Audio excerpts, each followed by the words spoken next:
Hey, Wayne and Moya, y'all ready? Yes, sir. Okay. I'd like to welcome everybody to the September 5th, 2017 Planning and Zoning Commission meeting. A few quick announcements. One, I'm sad to say that David Martin has resigned from our commission. He usually sits on the far left. He just had to resign due to time constraints. Manley Road has been withdrawn. The rezoning for Manley Road, that's not on our agenda, but it was advertised, so if anybody is here for that specifically, you can leave now and miss our very exciting meeting. Also, the verandas, which is on our agenda, has been withdrawn also. The verandas is SD 1720. We're also going to move the retreat at Fairhope, since that's what most of the people are here for. We're going to move that to the top item on our agenda, so be advised about that. And after that is done, we're going to have a few-minute recess so we can reset the computers. With that said, the first item on the agenda is approving the minutes from the August 7th meeting. Commissioners, y'all have had that since Friday.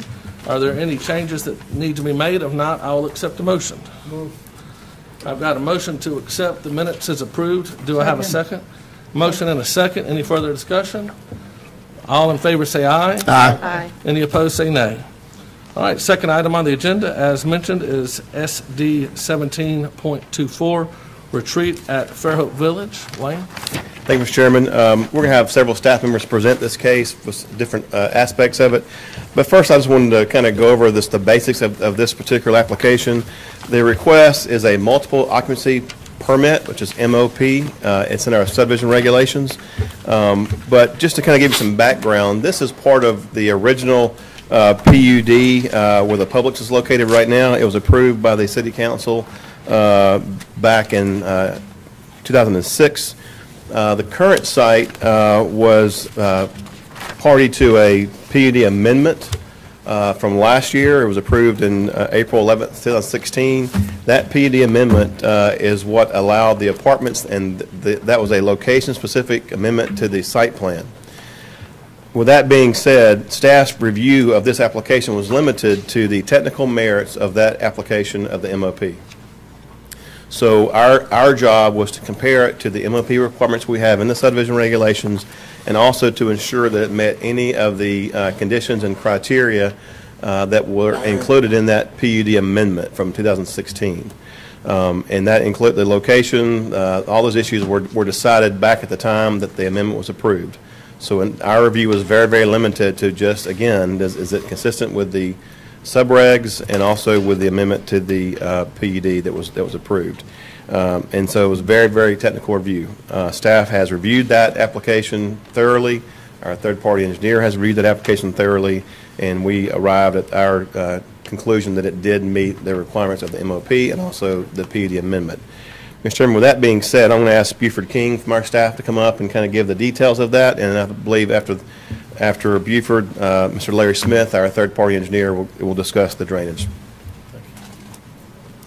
So, Mr. Chairman, we'll talk about the details of the technical review and basically give a brief history, in addition to what we heard from Wayne, give a brief history to explain how we arrived at the point where we are today. Here is a zoning map that the applicant prepared for us.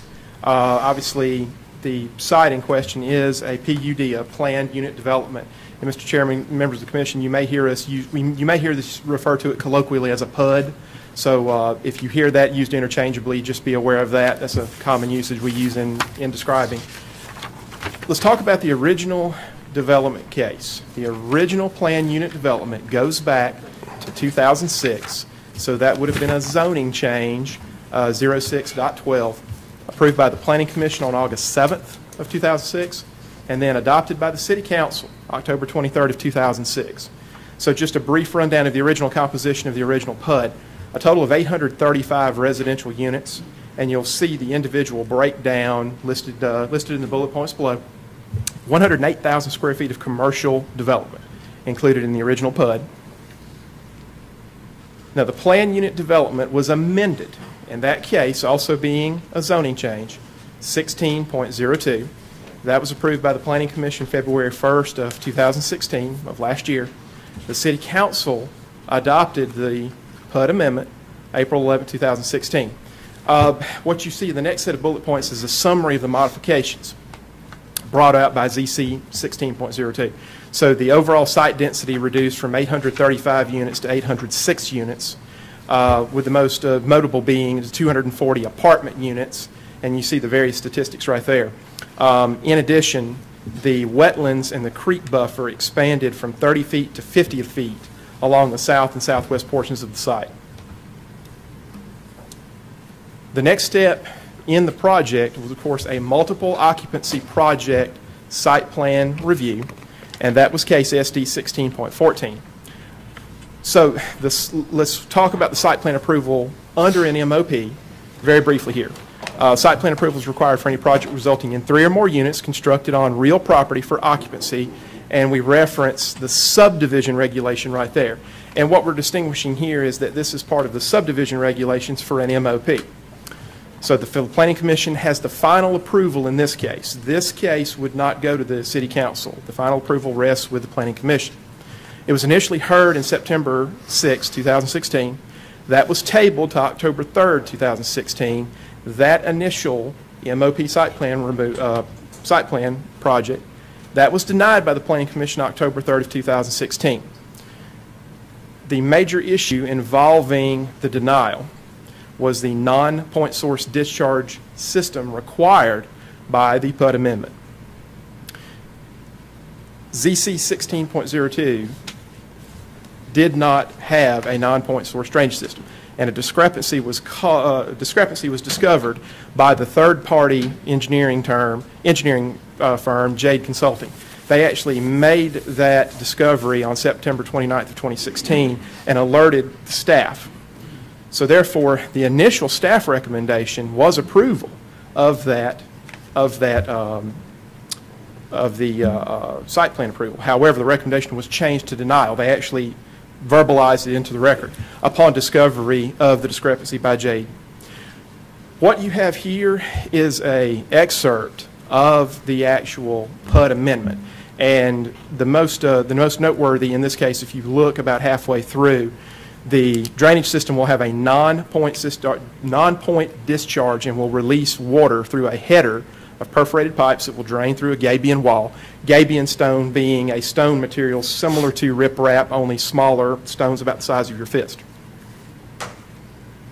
What we have, this drawing is an excerpt of the current site plan included in the site plan package that we've reviewed. And Mr. Chairman and Commissioners, this is all in your packet. What I will call your attention to are the outfall structures are located along the south and eastern portion of the site. So there are a total of 8 outfall structures in what we call a gabion stone wall. This is what composes a non-point source discharge system. So today's agenda action, so the multiple occupancy project site plan approval for today. The MOP site plan approval contains a non-point source drainage system. As we talked about on the previous drawing, there are 8 gabion stone wall outfall structures. So they're composed of basically a wire basket that is filled full of gabion stone. Each gabion stone wall serves as a level spreader, and a level spreader is a low-impact development technique. The third-party engineer concurs the drainage system included in this current application is in compliance with the Hud Amendment. In addition, and we included this to illuminate it for everyone, one of the other requirements, of course, was a traffic study, and that traffic study required and recommended improvements to the intersection of US 98 and Parker Road. This is an excerpt of that drawing that's included with the package that we've zoomed in to show the intersection. So for today's agenda, what we have here is the various items that were included in the Hud Amendment, ZC 16.02, that need to be and have to be reflected in the site plan approval. So the traffic study is included, and as we talked about in the previous slide, improvements to the intersection of Parker Road and US 98 are included with the application, shown on the previous slide. The low-impact development techniques. There are 10 LID techniques are included in the application. A best management practices plan. So a phased construction BMP, best management practices plan, is included with the application. In addition, post-construction BMP. There's a post-construction BMP plan. The operations and maintenance agreement is included with the application. Also, we'll note the fire protection. So an updated fire flow model is included with the application and was reviewed by the operations manager of Fairhope Public Utilities. So concluding our overview of the project, the staff recommends approval of the MOB site plan, and our recommendation is approval based upon its meeting the requirements of the Hud Amendment that was approved last year. So, Mr. Chairman, what I'd like to do this time is invite Mr. Larry Smith with SE Civil Engineering and let him comment on the third-party engineering review of the site plan.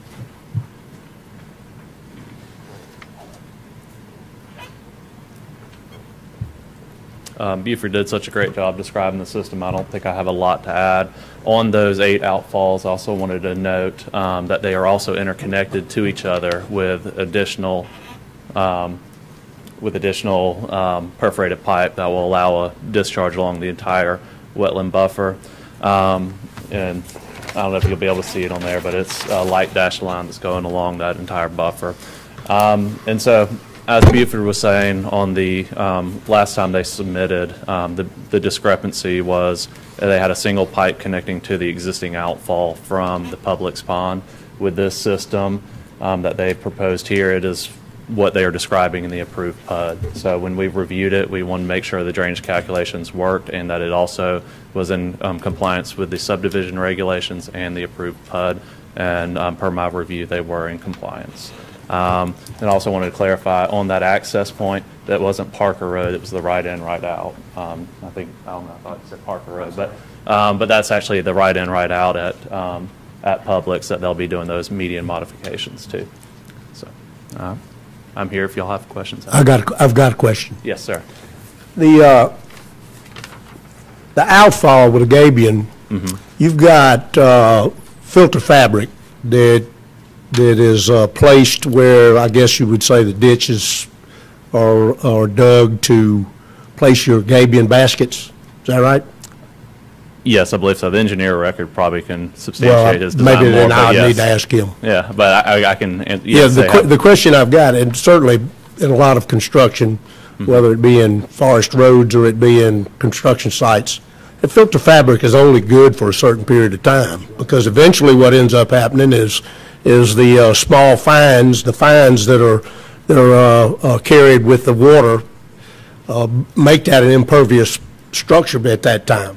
So what would be the plan to allow this system to continue to function instead of getting full real quick because the water can't get through the filter fabric? That then would prevent it from going out as a slow release. How do you deal with that? Well, I'll let the engineer. I don't want to overtalk his design, but the filter fabric's not totally encompassing the gabion. It'll be rock baskets that will be allowing that water to come through. Am I speaking correct, Andy? Let's wait just a minute, and when Larry's through, I'll get the developer to come up and do okay, that's good. But the public hearing. Basically, they've got header pipes. They've got a pipe coming off the pond. They have 8 of them, and those are what are controlling their runoff. They'll come down those pipes, and they'll hit a header pipe that is inside of a gabion or on the back side of a gabion. And that water will weep through that gabion system, and that's creating that level spreader because they're all at the same elevation along that whole buffer line. And so any filter fabric that's there is on the back side of that gabion, just is purposely keeping the sediment that is being held back by the gabion from weeping through the rock, not filtering the water.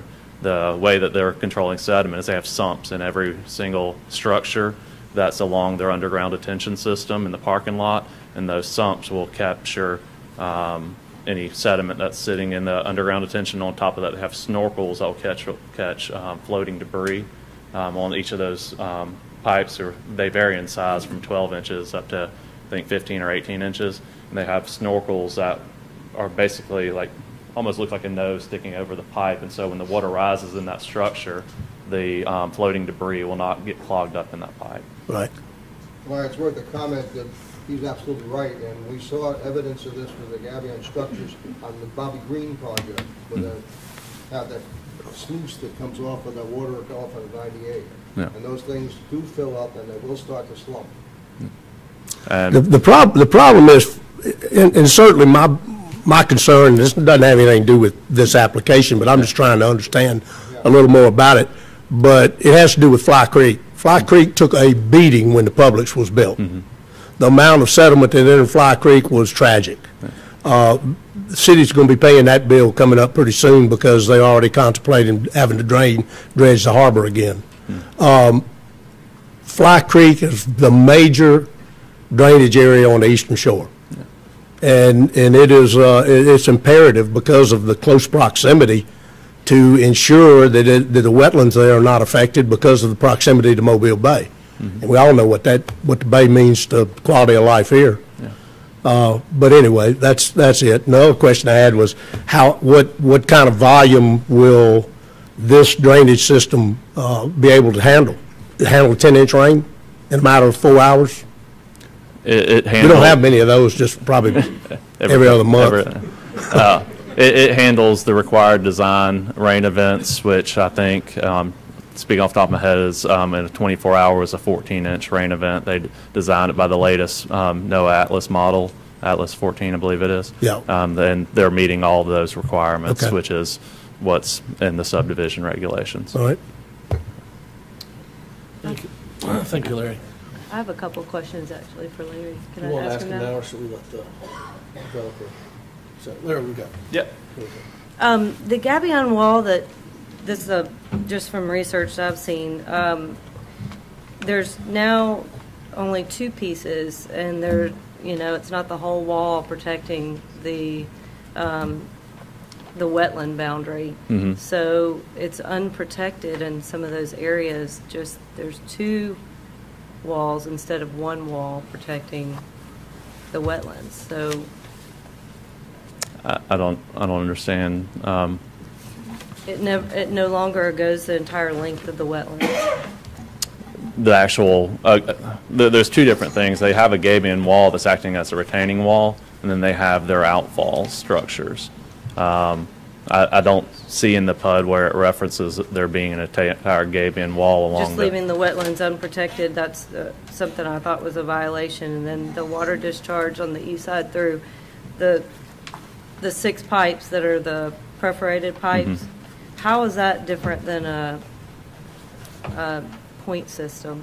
Just because they're perforated pipes? Well, no, they're perforated. They're distributing along the entire wetland, the entire wetland buffer.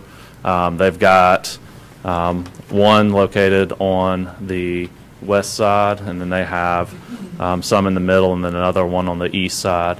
And those are all interconnected with another pipe system that has rock filter going along the entire thing. So when those pipes start to fill up, it's distributing amongst all of the different manifolds, I guess you could call it. So there is a difference how it's going to dissipate the energy of the water and going over compared to what we had. Yeah, if it was your standard, there would just be a head wall sitting there, and all that water is going to come off in a concentrated point, or like the previous design where it was coming off into an inlet or an outlet control structure. Here, they're distributing each of those systems, each of those gabion systems has got a 40 feet swath that it's distributing that runoff across, and so you've got those structures, multiply that by the 40 feet, you're distributing it over that whole frontage. And then on top of that, they've got the pipes interconnected to help distribute it even further along the whole wetland boundary. Holly, I think the thing is the discharge is not coming out the end of the pipe. It's coming out the perforations all along the pipe, so it flows as a sheet. And then it hits the gabion wall that trickles it out. Yeah. But the PUD states a non-point discharge, and I still feel like those are still points that are discharging out. It's just a different verbiage to make it. Well, they're discharging into this is a non-point, there's no such thing as non-point discharge if this is it, because it's discharging along the full distance into the rock wall. Then maybe our verbiage needs to be different. Oh, But it, you know, it's. This is what was asked. yeah, I mean, the PUD goes in to describe what system they're going to use in the actual PUD that was approved. After it states the non-point, it describes that non-point, and that's what we were reviewing against. And the last thing, the 100-foot buffer requirement for the PUD, putting the gabion wall on the 100-foot buffer violates the PUD. 100-foot buffer. There's a 100-foot buffer, 30 and a there's 50 foot buffer. Did we get Buffer's a 50. change it? Yeah, there's a 30 and there's a 50 foot buffer. Are you referring to that one section that is right up against the buffer? The buffer's the wetlands that we were supposed to protect? Yeah, you were saying 100 foot. I know there's a 30 and a 50. When I was reading, we had a 100-foot buffer requirement for a PUD. Is that not right? So, Mr. Chairman. I'm not aware of that, but I do know that in the buffers, we do allow drainage Yeah, outfalls and structures in the buffers. Part of the buffer zone. Mr. Chairman, Commissioners, just to clarify that, the PUD amendment clarifies that the buffer will vary from 30 to 50 feet. So that's actually reflected in the PUD amendment. So in areas, it's in certain areas, it's as narrow as 30 feet, but as it moves to the south and the southwestern area, it widens out to 50 feet. That's what was in the approved PUD. Right. Thank you. Yeah, but I think she's asking for a 100-foot buffer, is that right, Helen? No, I'm not asking. I was just trying to read from what our PUD requirements were and what the new amendments are, and just trying to justify what's what now, what the new PUD requirements are. And, I think when the PUD amendment was passed, it may have been, I'm not sure what it was previously, but I know the current amendment that we reviewed it against was 30 and 50 feet. That was what was approved and what we used to review the project. I'll go ahead and ask if the developer wants to say anything at this point. Good evening. John Avent with Dewberry Preble Rish. What we'd like to do is probably answer most of the questions after the public hearing, because I'm sure there's other questions that'll pop up along with the Planning Commission and the public. But another thing I want to say, we're harping just on the drainage part of this process, which I know the gabion type structure is unusual type outfall, but we are trying to be creative to mimic a sheet flow condition over the site rather than have a concentrated flow. And I think our design, it will achieve that. But then again, through the numerous reviews we had on this particular PUD, it's going to set a new standard for any kind of PUD or any kind of subdivision application, because this thing is pretty well detailed, and and the concentration just wasn't on the drainage, but it was on every aspect of this thing. It was traffic to environmental to soils to how the site was laid out. I mean, parking was another big item that we had to come up with to make sure everything was covered right. I mean, there's a tremendous amount of detail in this plan. But then again, we would be happy to answer any questions. I have Andy Bobie, one of our engineers in our firm, that probably can answer most of your questions or the public's questions, and we'd be happy to answer them. All right, thank you, John. All right, thank you. I'm going to go ahead and open up the public hearing at this time. I'd just like to reiterate what Wayne said. The PUD has been approved, so we're not going back and reapproving the PUD.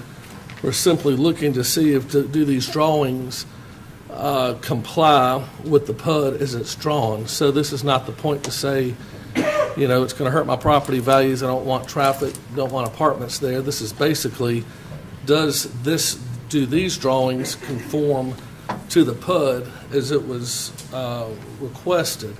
So, we're going to primarily listen to the engineers. We're going to especially listen to the third-party engineer since he's not going to be biased one way or the other, and since the city of Fairhope paid for him.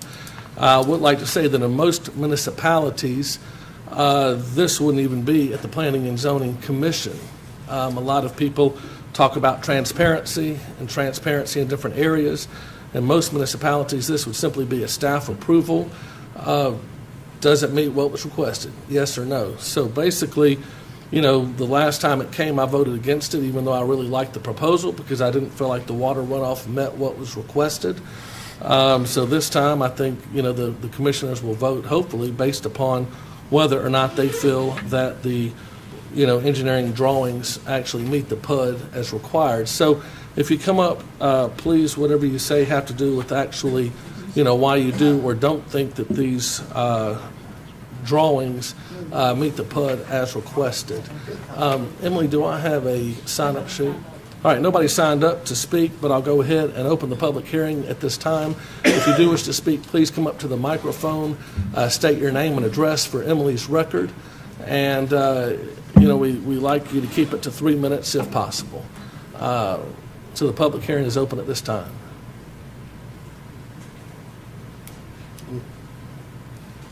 All right. If nobody wishes to speak to the public hearing at this time, I'll go ahead and close the public hearing, and I will turn the meeting over to the commissioners.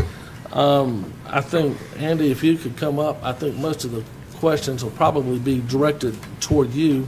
I've got one question in particular. This pipe that has the outfall, number one, it's on the upriver side of the gabion wall and releases into the gabion wall, correct? That's correct. Which then slows it down into a sheepfall. How many feet of total discharge is on that gabion wall? Do you know? 320 feet. Okay. I'm sorry, I didn't hear you. I believe it's 320 feet. Okay. And then we have another pipe that's connecting in between those, so technically it's the entire length of that boundary. But as far as the primary discharge, it's 320 feet. So based on your engineering degree and this 9-point drainage system definition that we have, you would 100% consider this a 9-point drainage system? Yes, sir. Go ahead. Sorry. Go ahead, Ralph. Is this gabion stone outlet wall waste spreader, does this require maintenance over time?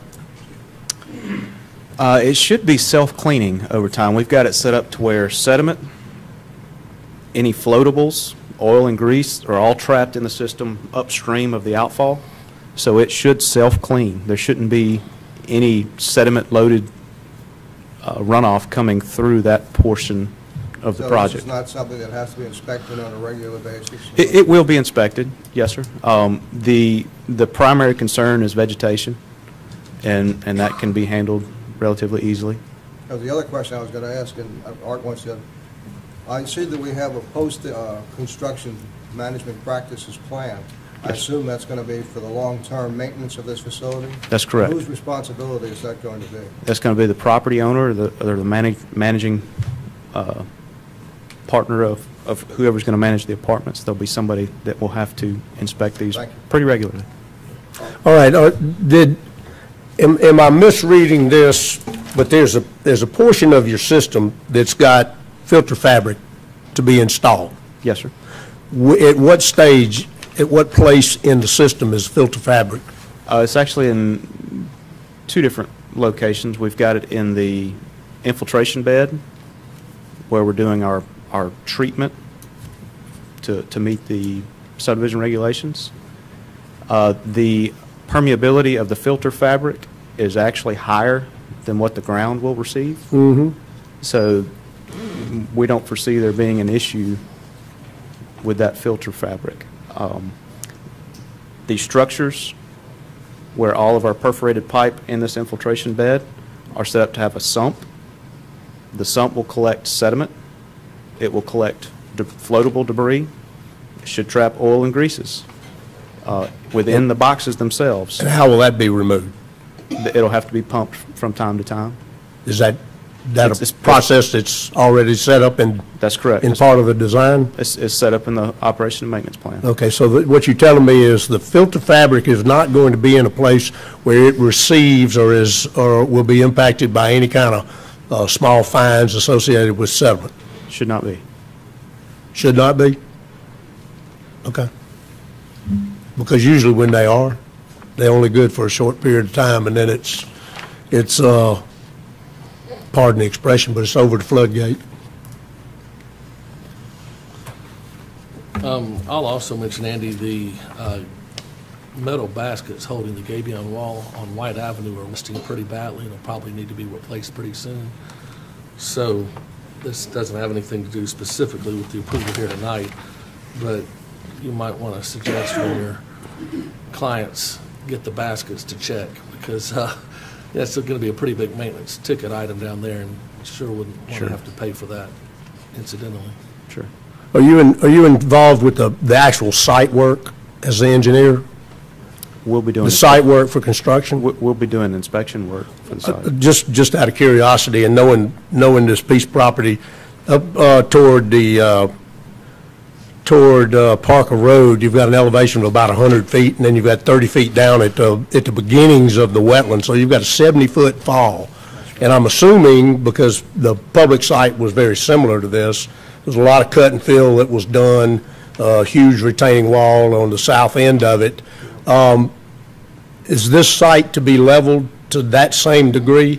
And this is kind of a loaded question, but the question is, you've got a wilderness area that is situated on the north side of the proposed apartment complex.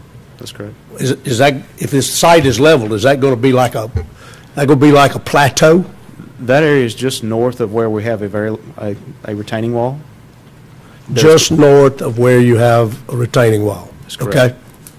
There's going to be a segment of that we're going to turn back into a green space, and then there's a portion that we have no intention of messing with.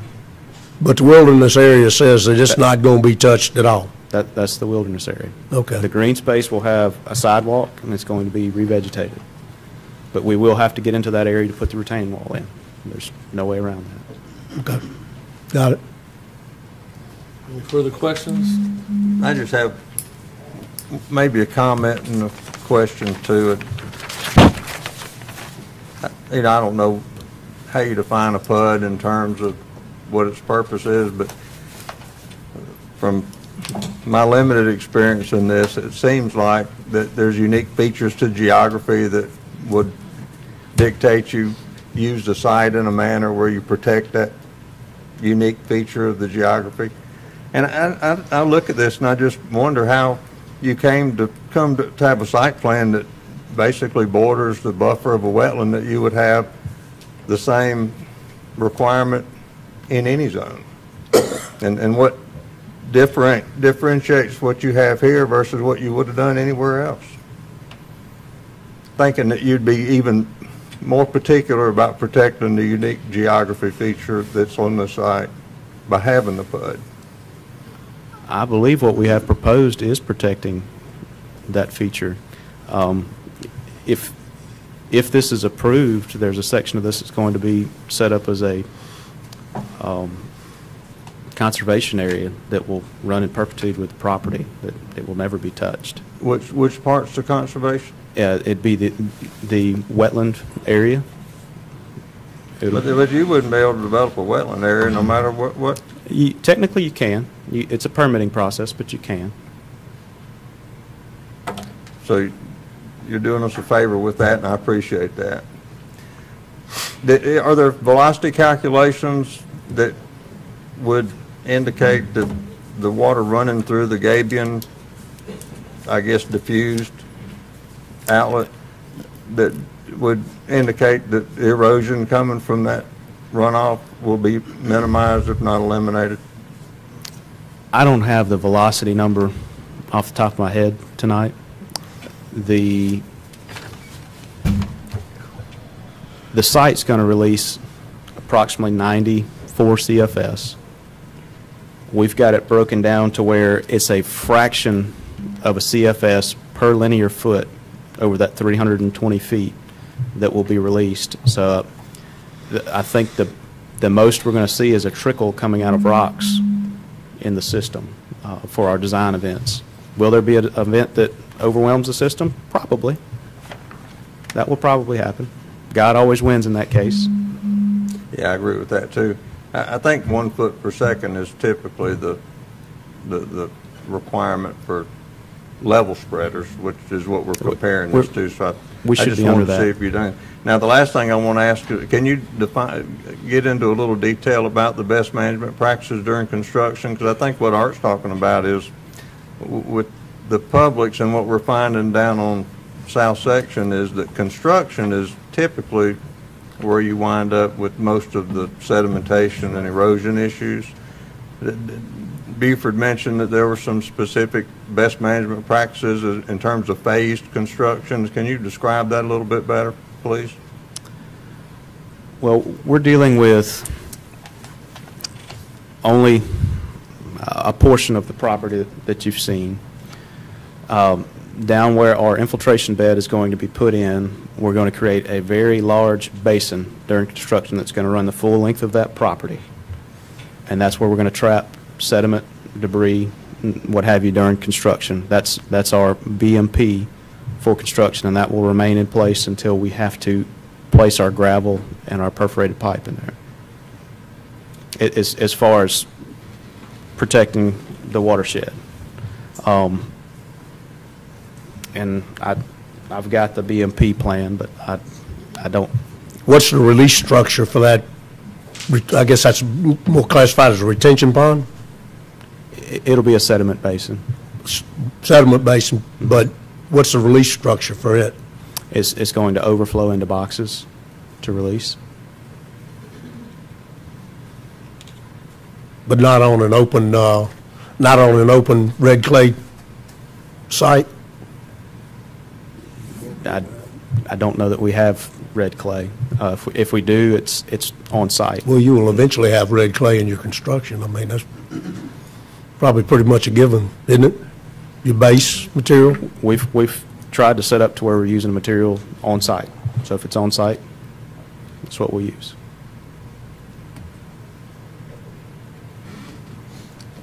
I have a question or a comment.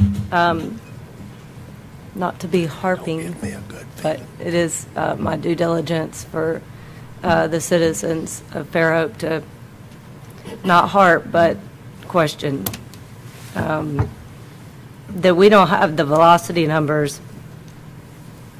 It's just like when we didn't have the sewer assessment, and we got those back, and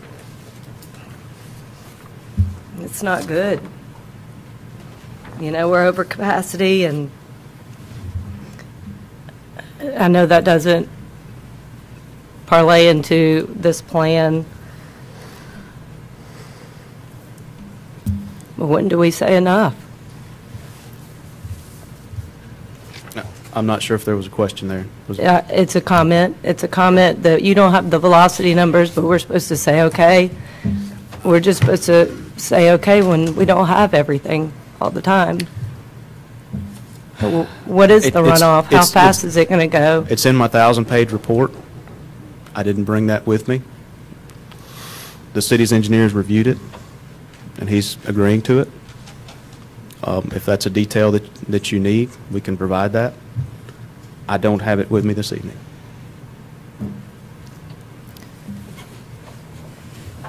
But anyway, I was under the impression that they were going to build it in phases so that we didn't disturb the entire site along the buffer of the wetland at one time.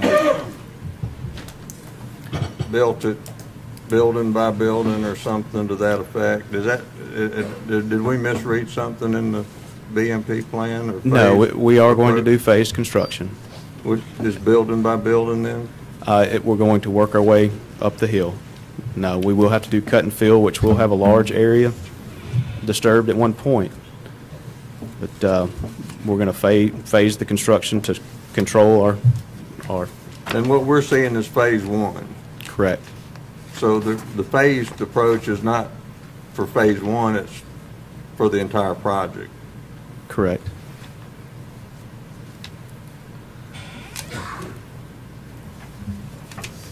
That seems a little misleading to me, but it's okay. Any more questions? No. Engineer, anybody? John, do you have anything to add? About to. We're not here to mislead anybody. We're trying to do our best to answer the questions.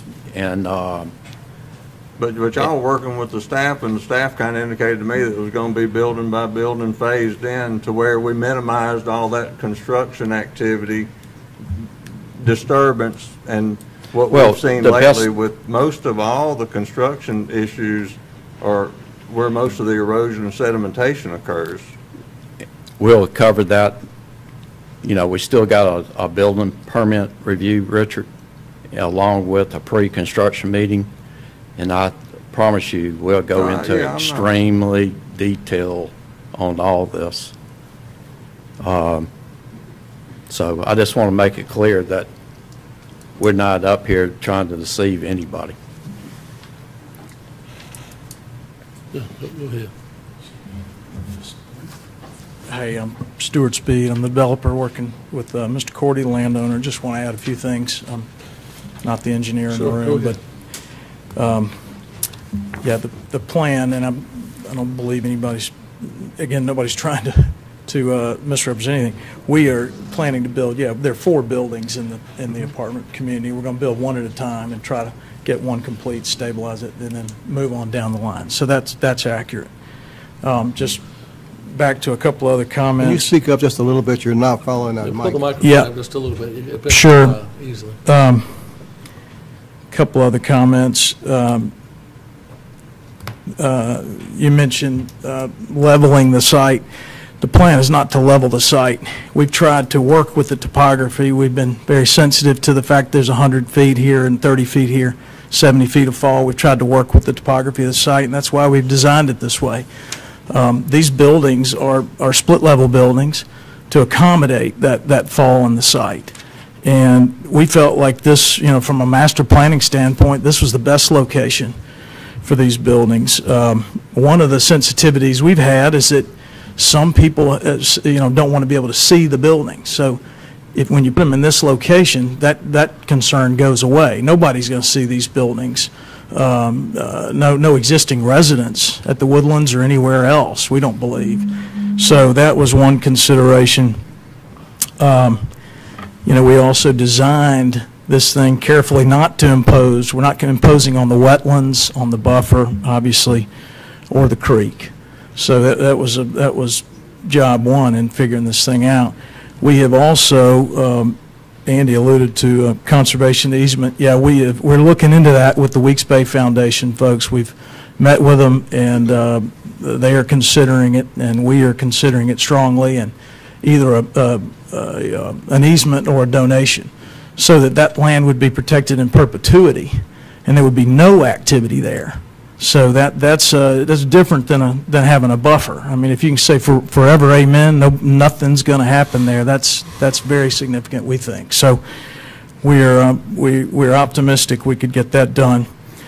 You mentioned red clay, Mr. Dice. We've agreed as one of the self-imposed conditions not to import any red clay on the entire apartment and roadway site. So if there's red clay there, then sure, it'll be part of the balancing of the site, but we're not importing any for base material or anything else at great expense to the project. Excuse me just a second, let me interrupt you. Talking about phase building, but are you, and certainly we understand what that is, but that doesn't necessarily address the site issue. I'm assuming this entire site is going to be cleared at the same time. Is that accurate? I believe. Can't imagine how you could do it otherwise, but I mean, if it is, please advise. We've got to work through that detail with our contractor, but I think the idea is to take it in phases. Including the site clearing? I believe so, but we again, when we get to the building permit stage, we'll have that worked out. But our mission is to try to minimize any runoff during construction. Okay. That's what we. Let me mention something for you and for y'all, and I guess even for the people that are here. This has been a process that we all know has been going on since what, 2006. Most of us, myself included, are Johnny-come-latelys to this game on this planning commission. The members have changed very radically in the course of the last few months. So what you've got are a group of people trying to understand what went on before and where we are now. And just like questions Holly's asking, certainly are appropriate, because there are a lot of things that I picked up today in a meeting with Mr. Wayne Dias that certainly I was not privy to. So gotcha. You just need to be patient with us and understand that whatever information you can give will be most appreciated. Yep, absolutely. Okay. Understood. So as I hope we're conveying, we, for those of you who have been here a while, you understand we've been at this a long time, and have had an opportunity to revisit the MOP application and really work on it, and that's what we've done. And we've got a team that's worked really hard on it, worked very closely with the city staff and consulting engineers to get this thing right. And so our mission is to protect the wetlands. There's no, according to the engineers, we haven't left parts of this site, with wetlands unprotected. So the folks that know this stuff and that do it every day are saying that we've done what we need to do to protect the wetlands. And so we feel good about that, and we're happy to answer any more questions. Again, some of these folks can answer them better than I can, but we've been cooperative. We continue to be cooperative, and we think we're there now and ready to get this thing going. So welcome any more questions or comments, and thank you. Thank you, Stuart. One of the things I liked about the change when it came up was the way, Art, that if you notice, the buildings basically are concurrent with the elevations. Contour. And they changed that. The other thing I liked was the buffer versus just a setback. Mm-hmm. But with all of that said, in our meeting today, it doesn't come down to, do you like it, do I like it, do we not like it? It comes down to, does this plan as proposed substantially meet the PUD that was drawn up? Our third-party engineer, who's got no vested interest that we hired, said unequivocally that it does. Regardless of whether we talk about red clays or this or that, none of that was on the original. If that was in the original PUD, we can talk I understand. about it. If it's not, we can certainly ask the question. It's good for us to know for the future. But here it comes down to, does this meet the PUD or does it not meet the PUD? Yes or no? That's right. And it's that simple. Can we ask questions out here? No, the public hearing was closed. I'm sorry, sir. The public is? I was told it was 6. No, at 5 o'clock. Okay. For residents of Fly Creek who are concerned about the violation of the PUD, when was that? The meeting opened at 5 o'clock. Okay. I was told it was 6. Sorry, sir. Was that discussed at all, the violation of the drainage? The 6 point as opposed to 0 point? The violation of the PUD, the current plans for drainage violate the current PUD? We've asked the engineers, and it was certainly discussed, 8 points going into the Gabion wall, spreading the water out over 360 feet. And our engineers already discussed that, and we've already discussed that and moved on. But yes, we know that it's not as effective as opposed to the entire perimeter of the creek. We already know that, right? I don't agree with that, but you should have come for the public hearing. I apologize. I apologize. It was all 6 o'clock. So again, we haven't had a whole lot of communication on these things, which is kind of scary because it impacts our neighborhood, right? That we live on the creek. Okay, thank you. So none of the neighborhoods here. So. I just was curious, it's a clear violation. Is there anything going to be done about that? They're arguing that it's not, but I'm sorry, the public hearing is closed. Okay. Commissioners, any further questions? If not, I'll entertain a motion. I move approval. I've got a move to approve. Second. And I have a second. Any further discussion? All in favor say aye. Aye. Any opposed say nay. Nay. Let's do a hand. Roll call. Roll call. Yes. No. Yes. Yes. No. I'm in favor of. Okay, so 1, 2, 3, 4, 4 to 2. It passes 4 to 2. All right. At this time, we'll have about a 5-minute break so we can reset our computers, and whoever wants to clear out can clear out.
this point and move forward with the zoning change 1710.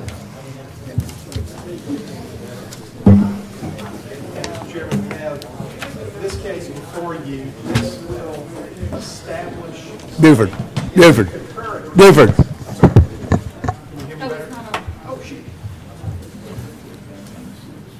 There we go.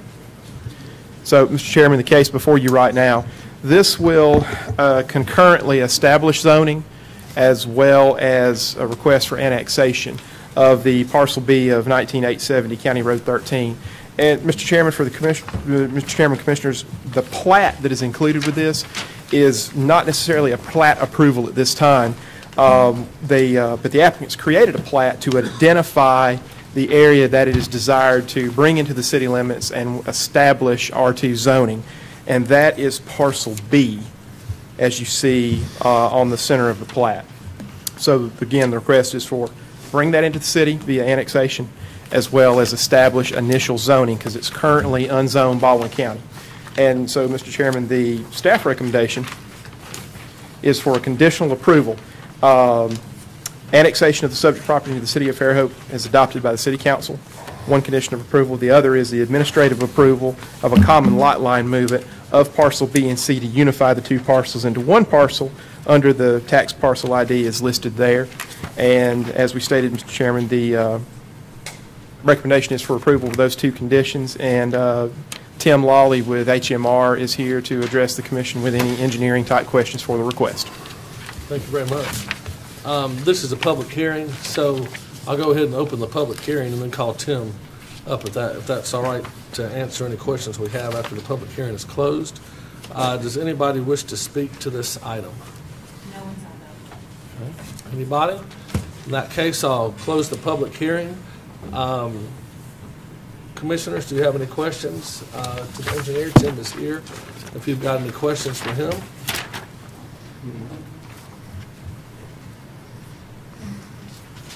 If not, I'll entertain a motion. I'll move approval. Second. I have a motion and a second.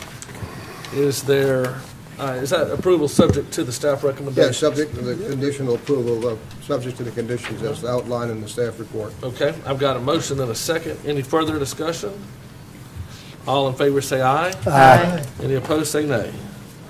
Thank you very much. Next item on the agenda is EC 1711, public hearing to consider the request of the City of Fairhope Planning and Zoning Department for a proposed amendment, Article 5, dealing with the Central Business District lines. Thank you, Mr. Chairman. This is several proposals in one. The first one is an expansion and in some areas a retraction of the CBD. As you can see in your packets and also on the screen, we have shown the current boundaries that are in blue and on the screen, and then the red boundaries are the proposed district. In determining this, what we wanted to do is look at properties that we felt like were logically should be included in the CBD, and we found several that we felt like were included. We saw an area also, which I can't read on the map, it was mostly newer homes or remodeled homes, which we felt like probably should be removed from the CBD. But in order to determine the size of the CBD, the optimal size, we used what's called a pedestrian shed. And a pedestrian shed is an area that the average person could walk in 5 minutes. It's a distance. It's about 1,320 feet.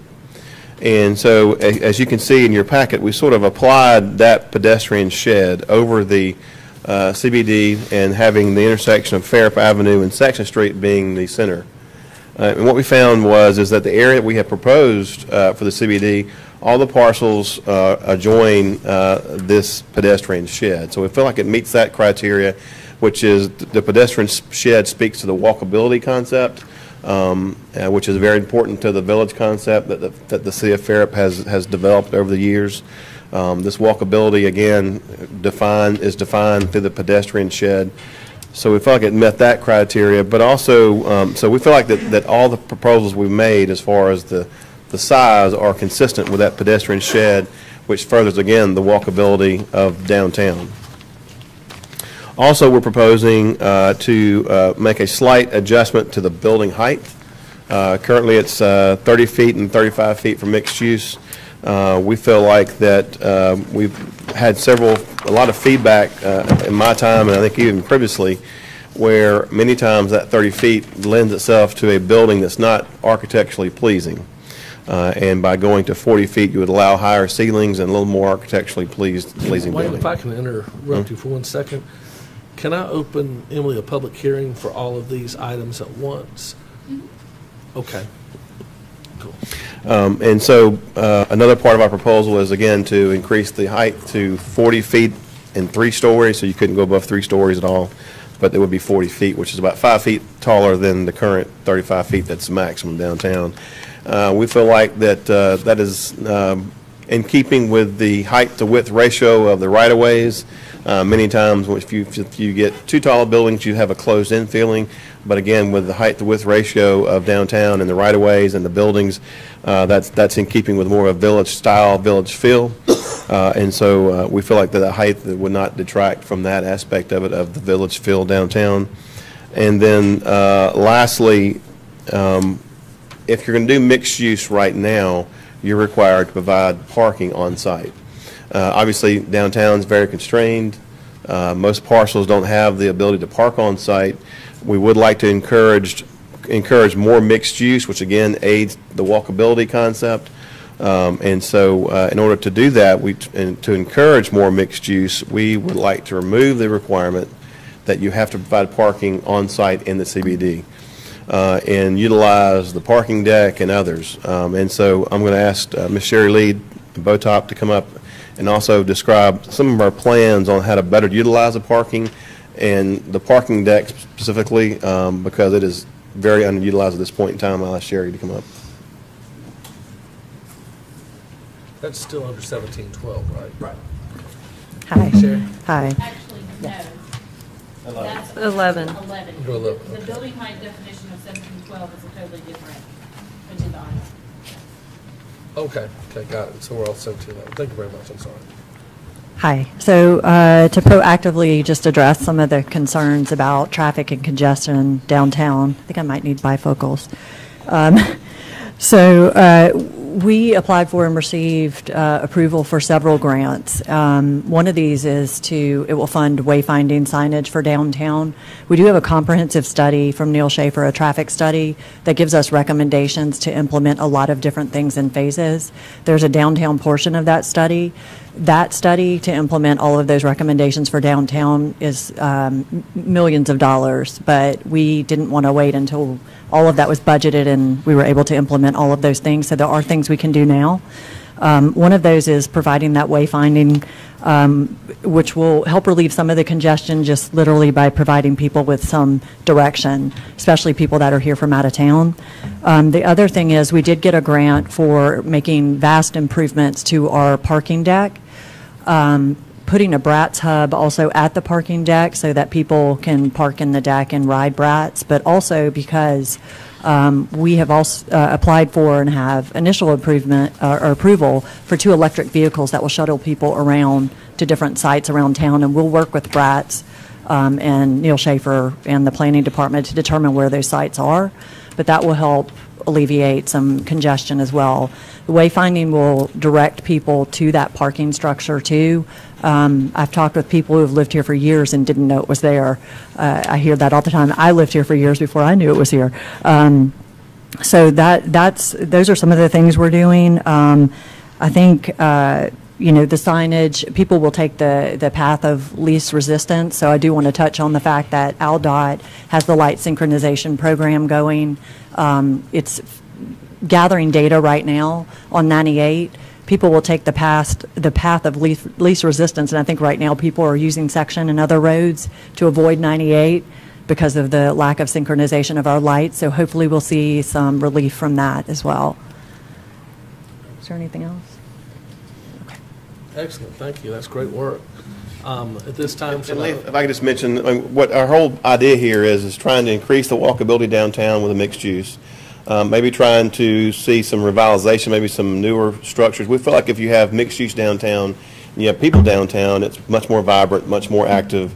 I think the stores and all will flourish with that as well. They are doing great now, I'm sure. But this is all an effort to try to make downtown more vibrant all the time, not just in the daytime, but also all times of the evening. Wayne, when I was doing this kind of work in New Orleans, we were trying to have Canal Street to make more residential available.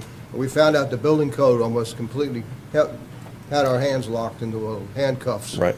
Is that something we're going to parallel, look at the building code and see if there's any changes that might, because, you know, new construction is one thing residential, but there are a number of existing buildings, some of them historic, that can easily be, not easily, but can be converted to residential as well. And that's a great question, Dr. Thayer, and I have had discussions with Eric Cortinez, our building official, about some of the historic buildings. We do have some on the historic register, and talking to him, there are some leniency you can take advantage of in the building code, I understand. And so obviously that's something we'll work with the individuals if they'd like to maybe remodel a building or so forth.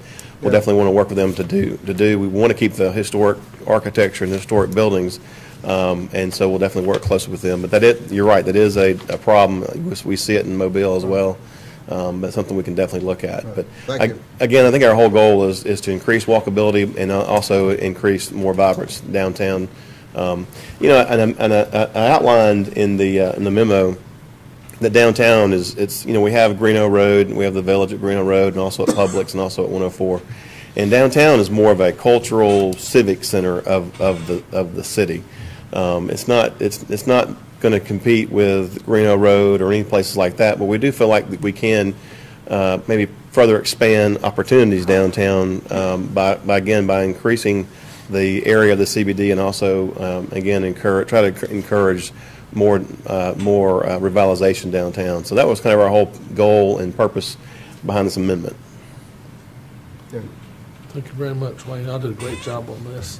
I'll go ahead and open the public hearing for ZC 1711, the zoning ordinance. If there's any public comment, questions, concerns, now is your time to voice those. No one's So, ladies. You do, if you're gonna. I'm sorry, but we have to get your name and your address for our record. Emily makes me do that. She's the bad guy. I try to be real nice, but. It's a real simple question. Could you describe walkability? Ma'am, if you could say your name and address for the record. Oh, I'm sorry. My name is Carolyn Clump Byers. My address is 20971 Bishop Road, Fairhope, Alabama. Perfect, thank you. Yeah, what she asked me is to talk about walkability, what that means, and the walkability basically means an area that's basically easily walkable to different stores and different places. If you're living downtown, for example, and you have mixed use facility downtown, and you have a residence, you're able to walk to the different stores, to food, to restaurants, to different places like that. And the walkability again is measured by this pedestrian shed, which is about 1,320 feet. And so, you know, if you have a concentration of varying uses in that area, that helps define what walkability is. And you know, that's something that you try to encourage, because the more walkable a community is, the less vehicle traffic, less parking that's needed, and those kind of things like that. But again, it's a way to define it usually by the pedestrian shed and the ease of the ability to walk around and get to stores and shops and things that you need on a daily basis. We used to call that pedestrian shed as a measure of pedestrian endurance. That's right. That's right. And you basically did 5 minutes roughly, plus or minus, from the intersection of Section Street and Fairhope Avenue. Right. Yeah. What we did is, you know, basically what the center of the pedestrian shed, we measured it from Fairhope Avenue and Section Street, the center of that intersection, and then we measured out 1,320 feet radius around that, and so I think all these parcels intersected with that radius at some point that's in the proposed CBD boundaries.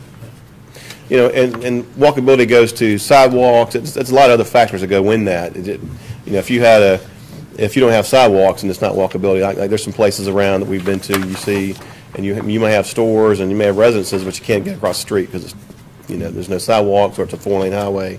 But walkability is a measure of the ease to get around, basically, by foot. Got a question for you. Just for informational purposes, but out on the east side of your central business district, why is the line through the middle of what appears to be a subdivision? That's a good question. As opposed to coming down and maybe following existing streets. I mean, that just Are seems to me to be. Are you talking about Bancroft, on the side of the east side of Bancroft? It is on, wait a minute. It's just south of Fairhope Avenue, right there at Brown Street, for example. Johnson Avenue, just to the north. That would be right before Fairwood? Yeah. I mean, it just seems to me that for y'all and for us and for the city council, it's going to create confusion unless there's a. Yeah, there are a couple parcels that we did bisect, and the reason for that is because all the homes on Johnson Avenue, they're all single-family residential that front Johnson Avenue, except for those two parcels. We didn't want to introduce a CBD-type business on a street that was primarily residential with single-family homes. And so that's what we chose to draw the line of those two parcels, to kind of keep those that were fronting Fairhope Avenue. Have you bisected two parcels right there in the middle that front on Johnson Avenue? We did. Actually, it's only one. Okay, there's one. Okay, but you know, in looking at Johnson Avenue, it is primarily a well-established single-family neighborhood, and by introducing the CBD, we felt like that was not appropriate at that location. Okay, so what you're telling me, this is only going to really impact one lot. Right. Okay. There's about a 15-foot drop there as well. Yeah. At some point, on one of those two lots, I think Ecumenical Ministries is one of those. They could come to us and ask to be totally put in there because they've got a unusual landscape feature there. Okay. I like the way that it cleans up on Church Street. You know, we had the Central Business District that included all those residential houses on the west side of Church Street, and that was always very vexing. And I'm glad that that's cleaned up. Now, there was a couple, there's a couple parcels that were asked about. One was at the corner of Fells Avenue and Church Street.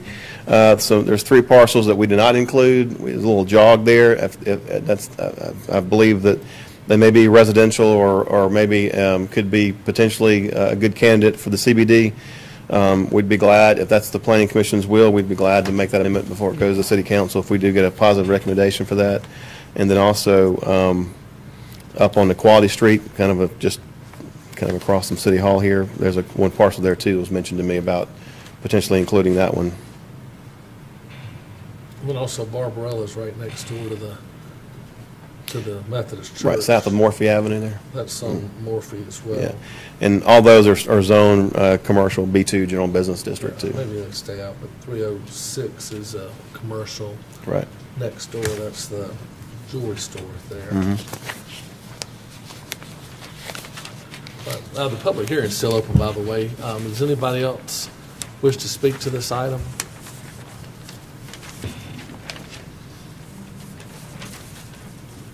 I think a lot of it proposes a good idea. I was just curious what the process is for the ones that are coming out of the CBD.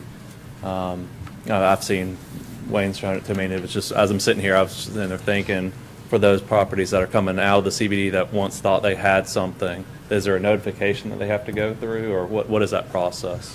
That's a good question. I think this is primarily more like an overlay district, so it would be like a rezoning process. I don't know if we would notify every property owner because it is this is more of a legislative change, not a change for a particular parcel.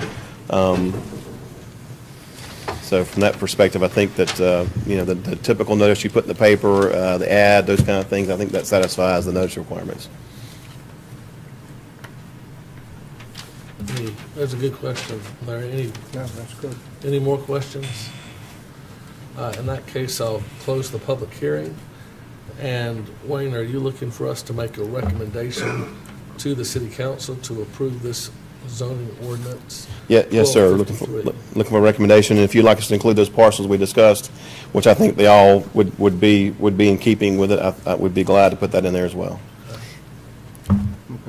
Wayne, real quick, just on what Larry touched on, can you clear that up real quick as far as if there is a home on this central business district that was not, and it was in a residential, and they go to sell it, what is it zoned now? Is it going to be automatically changed? Well, the zoning would not be changed. I mean, the zoning remains as it was and as it is right now. The only change would be they would be they would not be included in the overlay district, which they wouldn't have the benefit of the extra height and those kind of things. What I'm getting at is if it's a residential home and now it's in a business district. Well, and again, whatever the underlying zoning is, because basically the CBD is an overlay on top of the normal zoning. So if you're zoned residential now, and then we put you in the CBD, it does not change that zoning at all for you. You still remain residential. Okay. The only thing you get is you have the ability, if you so choose, to take advantage of the CBD. Okay. You could turn it into a restaurant or your home into, whatever. Right. Now, if it's residential, it's got to be rezoned to commercial. Correct. And then you can take advantage of all the CBD, requirements we have in that. Okay. The biggest area taken out was the west side of Church Street, which is a very established with very nice homes. Not a area that's really going to be redeveloped anytime soon, I wouldn't think. Right. And then the single tax colony cemetery, which is not really that big of a deal what the zoning is on the right. I don't think it's going anywhere. Cemetery there. People there won't mind, will they? Do we provide notice to them?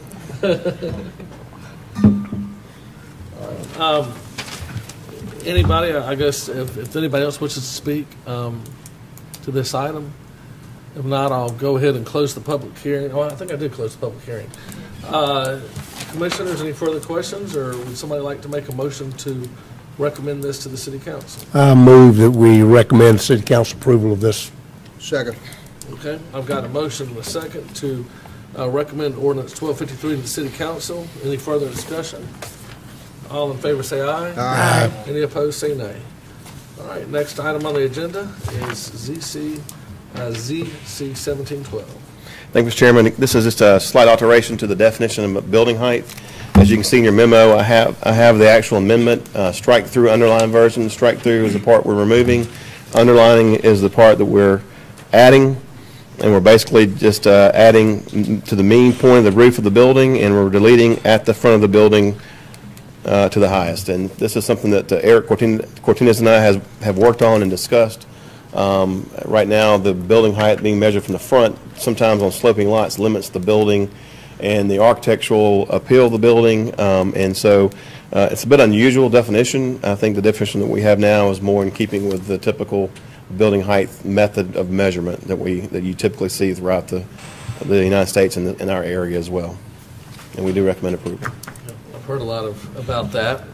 Mac Walcott, among other people, about our old measurement system, so glad you did that, Wayne. I'll go ahead and open the public hearing at this time. Does anybody wish to speak to this item? If not, I'll close the public hearing and turn this over to the commissioners.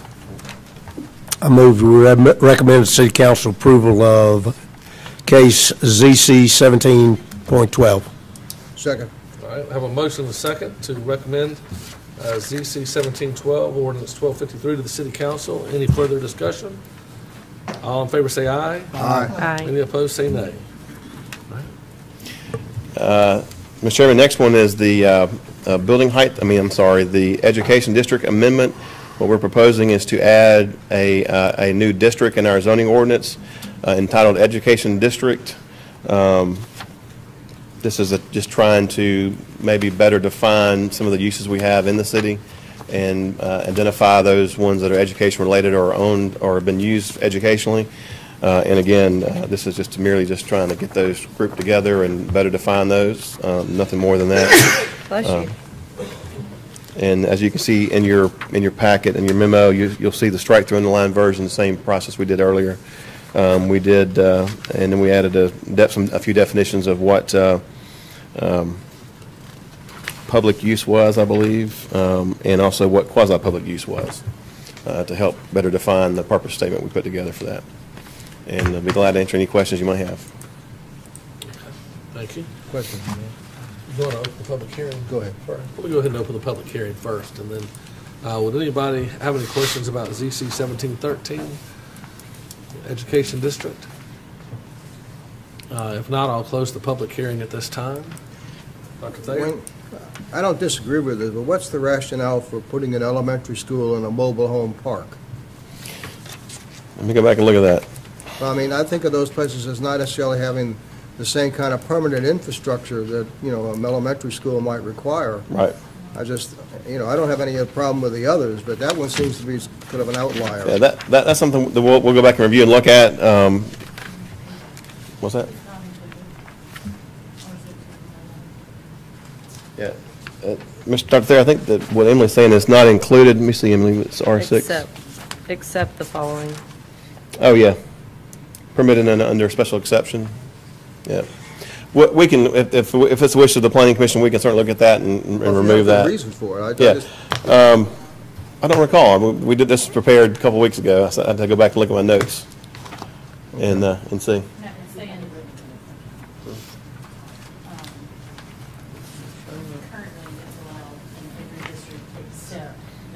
Oh, okay. I got you. Okay. You didn't, I don't think you changed that, did you? No. Yeah.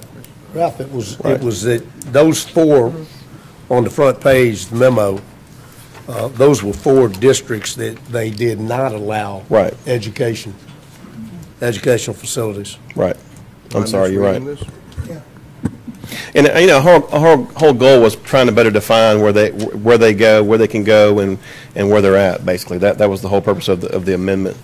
Then the next step with this would be once the district is created, then we'd want to come back and bring in those parcels that are identified with educational facilities on those, and then bringing those back for a rezoning. So this is a two-step process. If this does garner approval, again, the amendment would create the district, then we'd come back at a future meeting and have the rezoning to actually identify the properties that we're talking about and bring those back.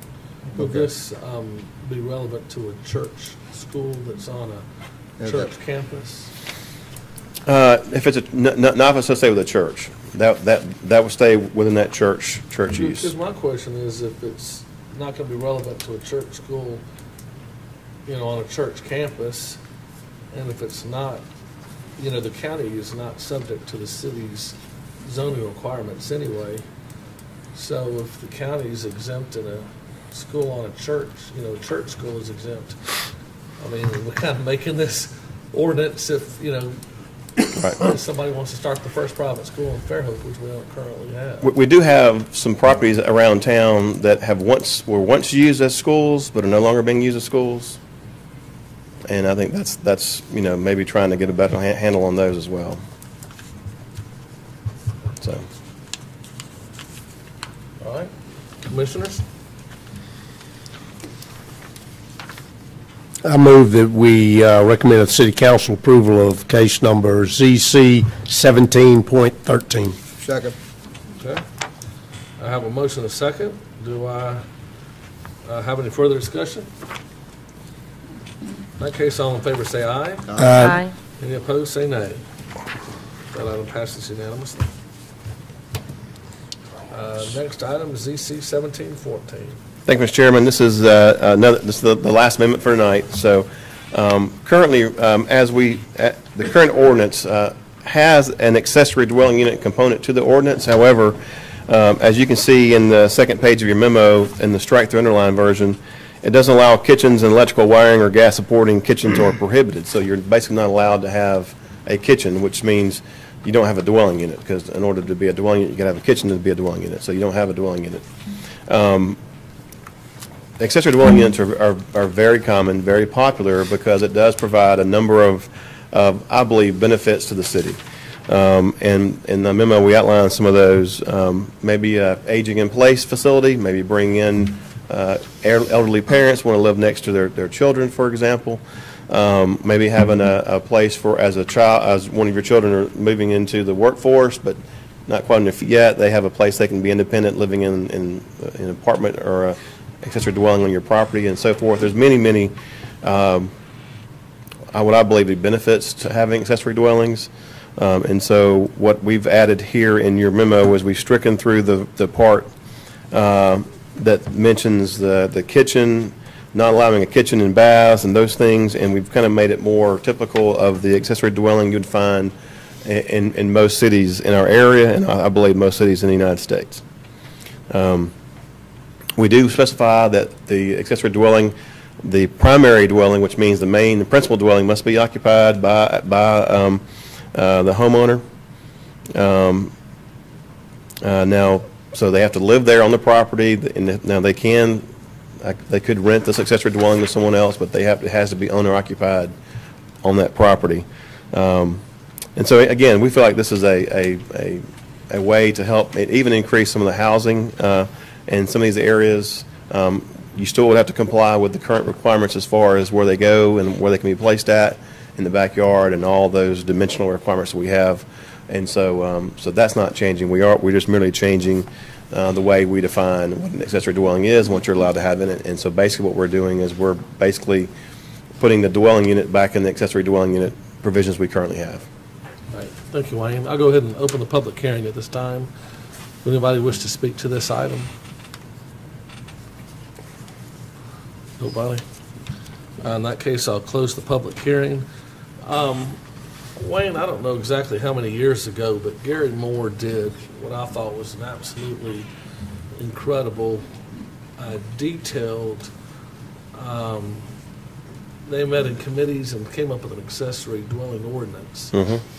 And it came to the planning and zoning, and one of the members, whose name I won't mention, really kind of hit the ceiling. And ultimately, I want to say, Emily, you may remember or may not, I ultimately think that we passed it, but I'm not sure. And then it kind of got, buried and never really got brought up to the city council. I don't think it had the prior mayor's support.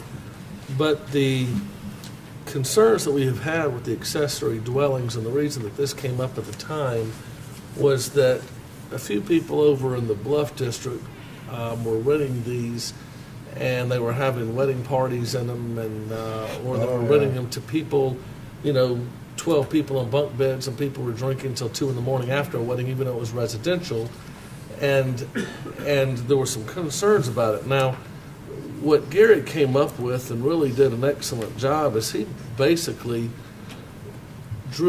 said that you could have an accessory dwelling on your residence. However, your property still had to meet the percentage of coverage as well as the setbacks.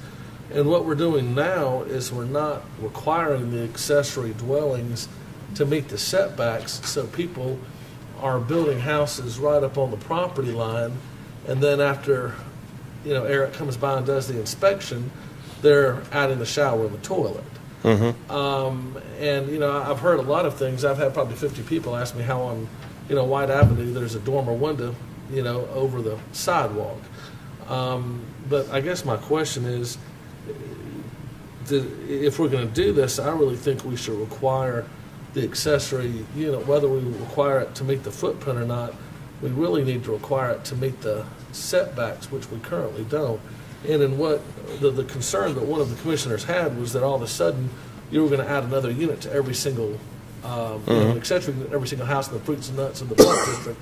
The truth of the matter is most of those lots are too small when you require the setbacks or the percentage of coverage. You've got a couple of double lots or almost double lots where you could fit in an accessory dwelling, maybe 7 or 8 in the entire fruits and nuts and Bluff District that we identified. Really not that many, but I would feel very strongly that we require these accessory dwellings to meet the setbacks, because I don't think it's fair for somebody to have a 2-story accessory dwelling 6 inches from the property line, taking somebody's privacy away on their house next door. Right. So what you're proposing is that they meet the typical setbacks for a primary dwelling? Yes. Okay. You allow the accessory dwellings, but they meet the primary dwellings. Otherwise, you have 2 issues if you don't do that.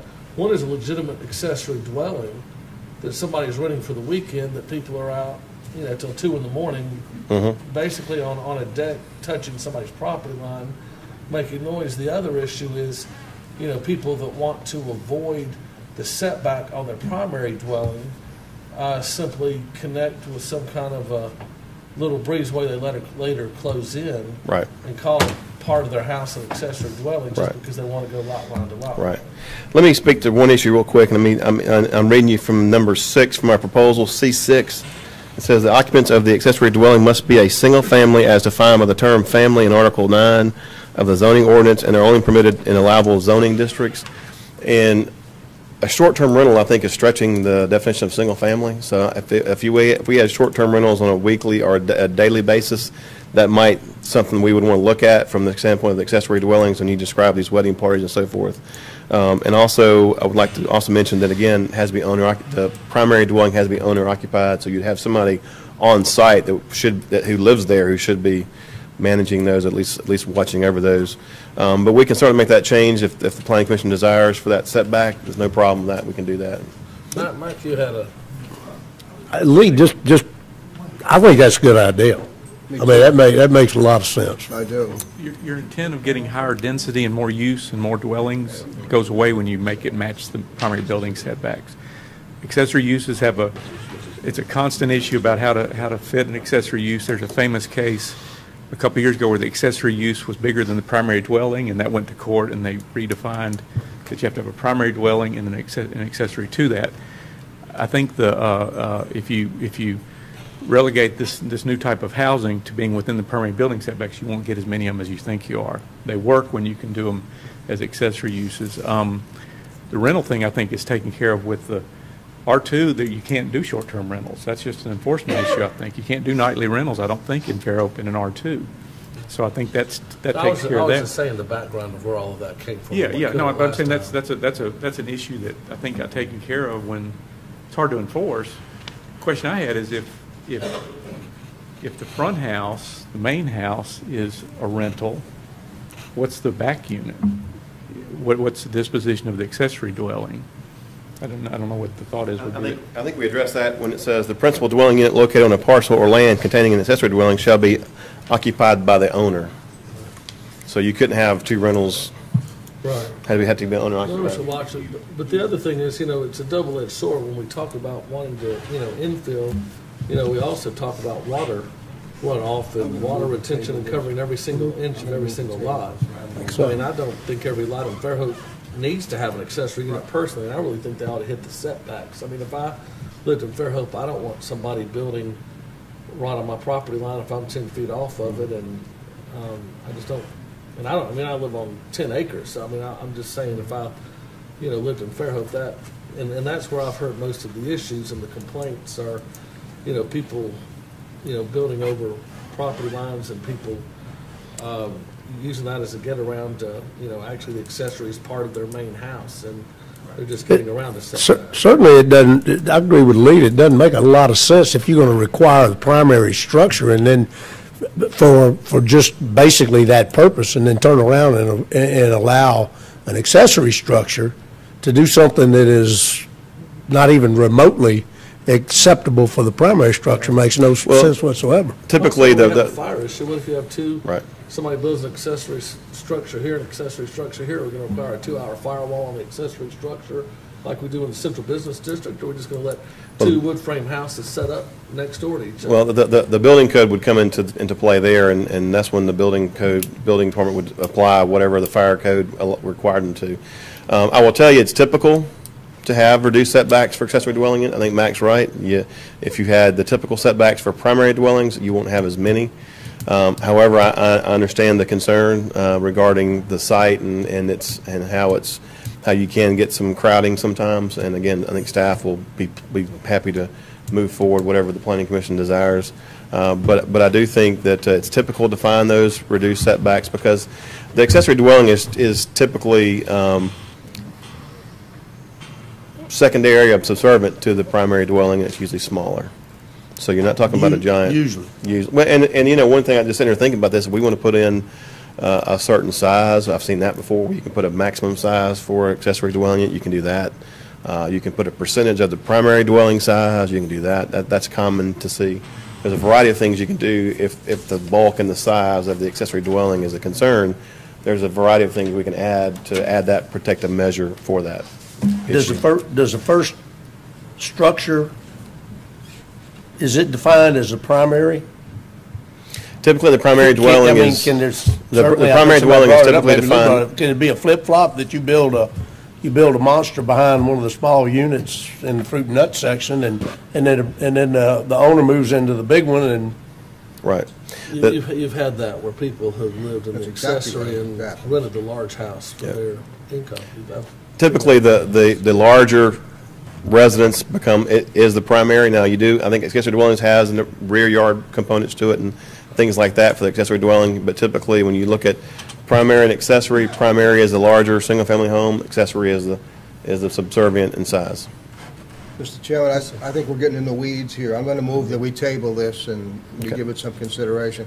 I know that ULI, for example, has a model ordinance how to handle something like this. I'm totally sympathetic, but I think that Art and Lee have pointed out two very serious problems. So I'd like to We'll be glad to look at the ULI model ordinance and kind of compare what we have, and if we can bring some components back, we'll certainly include it in there and address those concerns. I don't think we need it too complicated, but I'm pretty strong about the setbacks just because that's what people were really concerned about the last. That's a very valid point. Wayne, and I would like to know, I know that they're really common from where you came from, and that, and they're mostly, a lot of times in second resident areas where it's not a primary residence.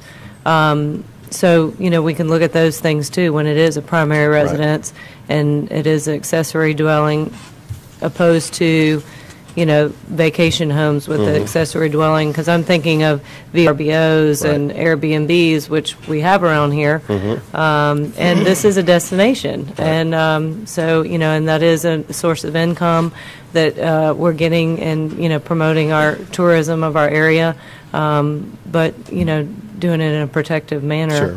I would love to hear more about what you've experienced because you have that in your background. Right.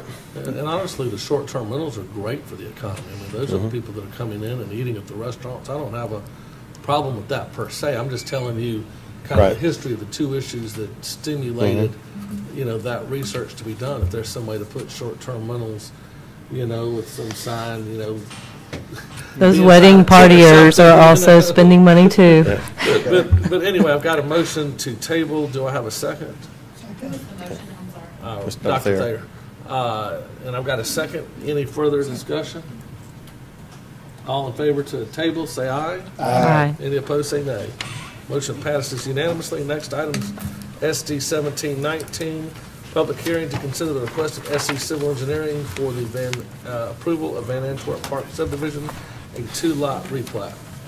And Mr. Chairman, to refresh everyone's memory, this was a case that we reviewed at the last Planning Commission meeting but did not consider. And this is strictly replat of the Van Antwerp site. And Mr. Chairman, the staff recommendation is denial for this application. It's based upon 2 points that legal counsel has advised staff that we don't have actually two lots onto which the replat may occur, and also that the actual replat shown on the drawing on the plat itself actually, and that also represents a major reconfiguration. And so, Mr. Chairman, what I'd like to do, and you step us through this process as you wish, Mr. Ken Watson can provide us some additional legal, better expound upon the legal backing for the case, and then also Mr. Walcott and Mr. Larry Smith are here to explain the applicant's case. Okay, thank you. Ken, do you want to speak at this time?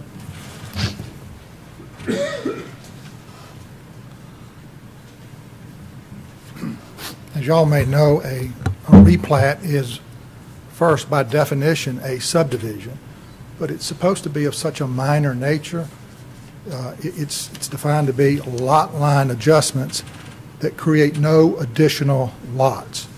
And it's supposed to be so minor in nature that it can, no offense to Wayne, but that it can be approved by the planning director without ever coming before the commission, as all other subdivisions are required to come before the commission. And in this case, the director has correctly declined to give administrative approval of this requested replat. This replat doesn't qualify for both reasons. The what the developer or Van Antwerp purchased. Can we, is this thing on, Emily?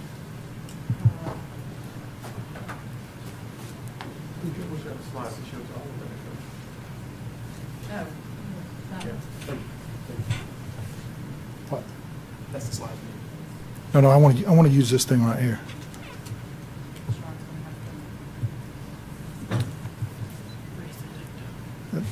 I'll go on without it. If you can get him, that'd be great. What the developer purchased was Block 18 of Valanta subdivision. It was created in 1914, and it's never been subdivided. Y'all are familiar with the site. Only really part of it that fronts on Pensacola is developable. The major feature for the rest of the site is that creek bottom or wet weather drain. And it really is as simple as that. For subdivision purposes, they own one block of land, Block 18 of Valanta. Now, they'll refer to some circumstances that have occurred historically with this site, but those a subdivision do not make. And I could talk at length about the title to this piece of property, but I'll try to hit the high points. A fellow named Craig bought this property in 1959. In 1963, there was what I refer to as the right-of-way swap. The right-of-way, this property, you can see it on some of the plats. The southern end, the old Tensas Avenue extension, cut across the bottom of Block 18 of Valanta. It was never opened. And in 1963, Craig, for some reason, wanted that property not to be where the right-of-way was. And he made a deal with the city, and the Tensas Avenue extension now cuts diagonally, or for a while cut diagonally across the property. Now, it, as you know, was never opened as a public road. There's not much law on this, but what the law basically is that if a right-of-way runs across an established lot, and a road is actually constructed, so you have a physical separation of the parcels. The landowner had no hand in that, and one of the lots is left basically unusable. It's so small that it would be unusable. It presents a burden on him. If those three things coalesce, well, in that circumstance, some courts have held, we'll look at that and call it a subdivision, even though it didn't come before the commission.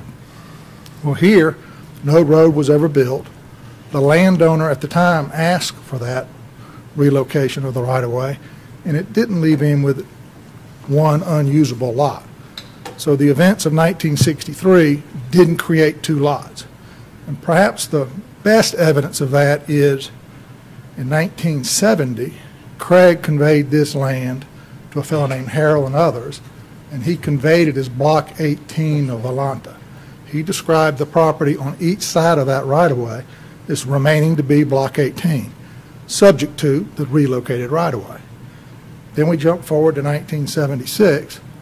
Harold conveyed it to the YMCA of Mobile as Block 18 of Valanta on both sides of the relocated right-of-way. Then we come forward to 1985. The YMCA conveyed it to Mary Van Antwerp. Mary had it surveyed. For whatever reason, she wanted to use the meets and bounds description developed by her survey and taking title from the YMCA.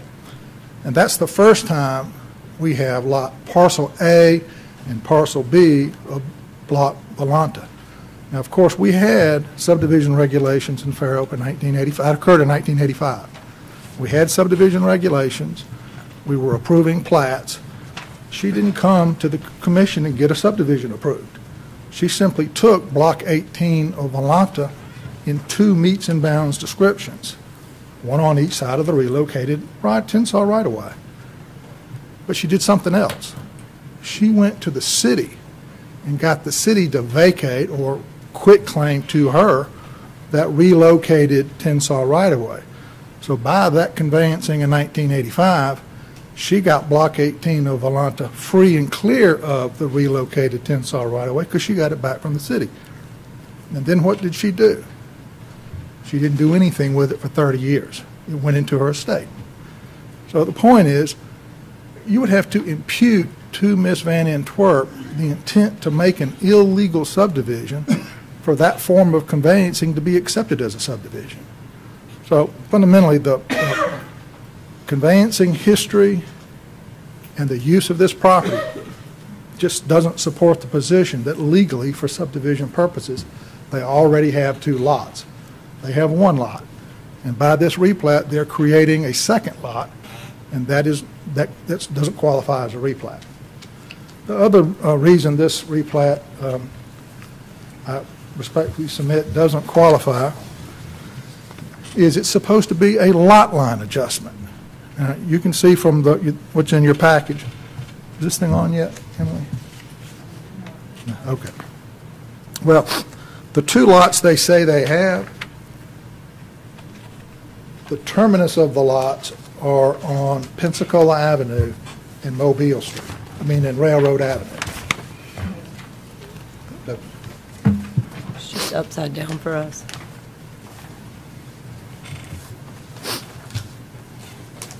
That's all right. We need this thing on. They're proposing a Gabion drainage system. Pardon? Anyway, the 2 lot, even if you assume they have 2 lots, the terminus of the lots are on Railroad Avenue, which is an unopened right-of-way, and Pensacola Street or Pensacola Avenue. The reconfigured lots would terminate on Mobile Street, and then would terminate on the south end of the parcel at just a lot line. It wouldn't go to a road. In other words, the lot lines are being turned 90 degrees. They're now perpendicular to what the old lot lines would be, and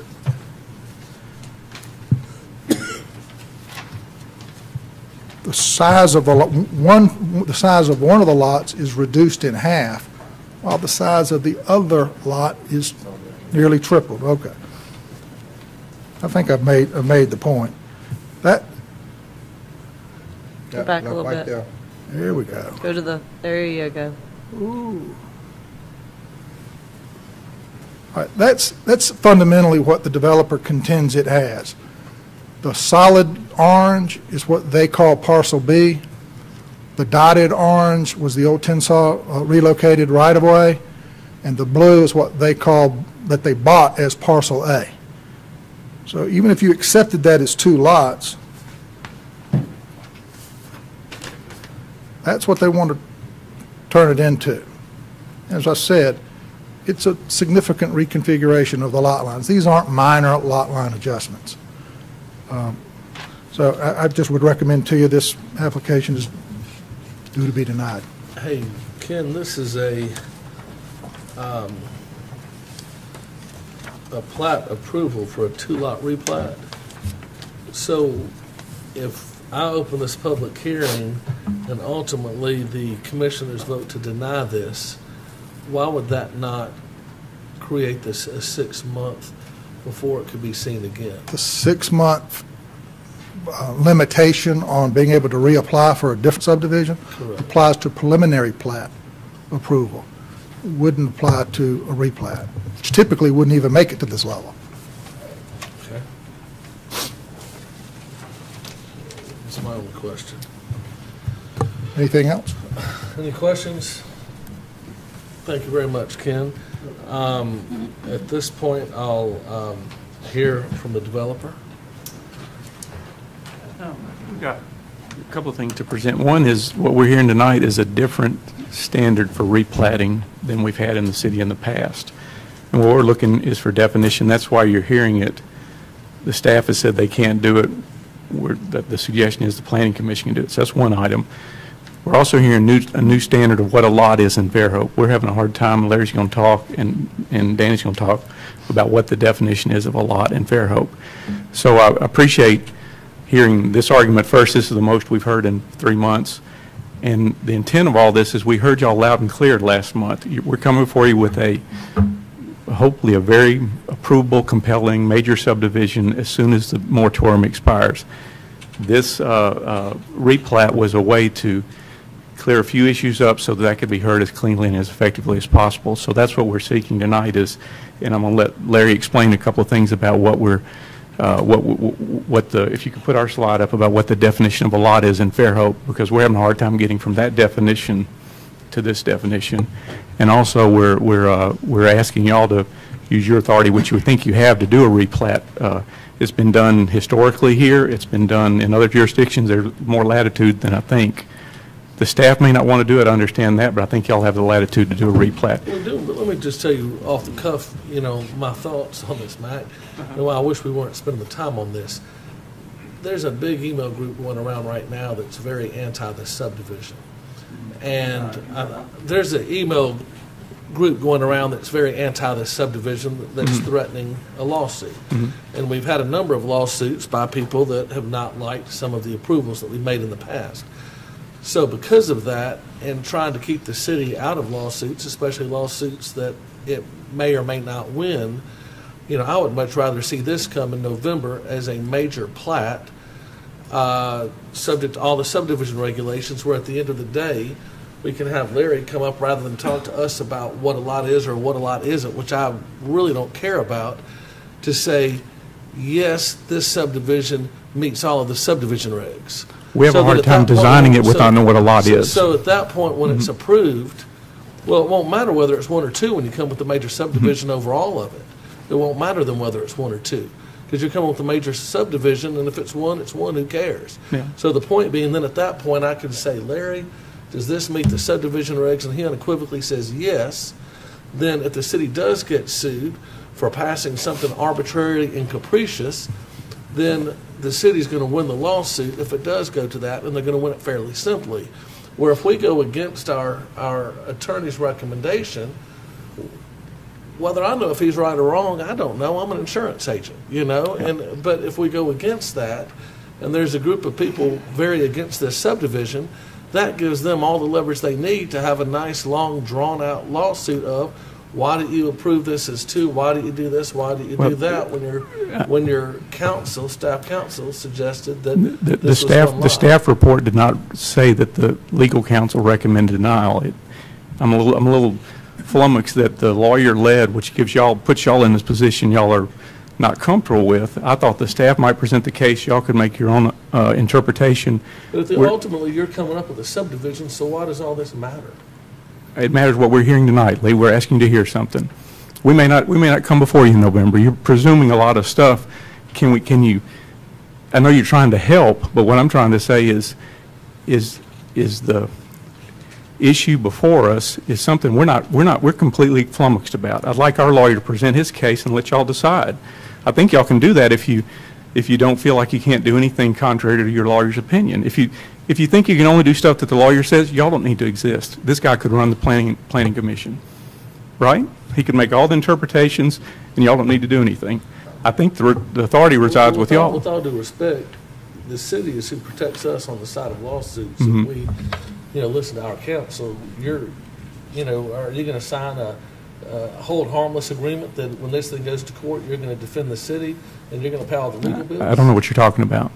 Yeah, I'm just saying, would you sign a hold harmless that states that if this goes to court, that you'll pay all the legal bills? No, because y'all have a job to do. We're citizens that have rights, and we're just asking. I'm trying to do my job, protecting the city. Yeah.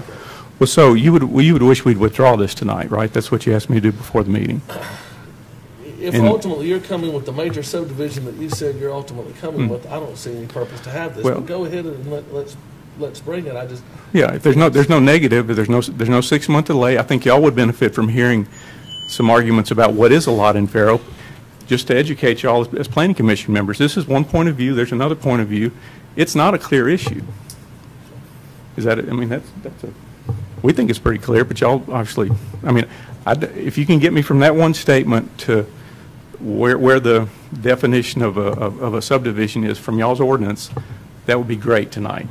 I can't get there. I've read it, and I'm trying to get from what that definition of a lot is to what a lot. What's the phrase that y'all used? Legally create a subdivision, and I hadn't gotten there. So I'm gonna let Andy talk about that. All right.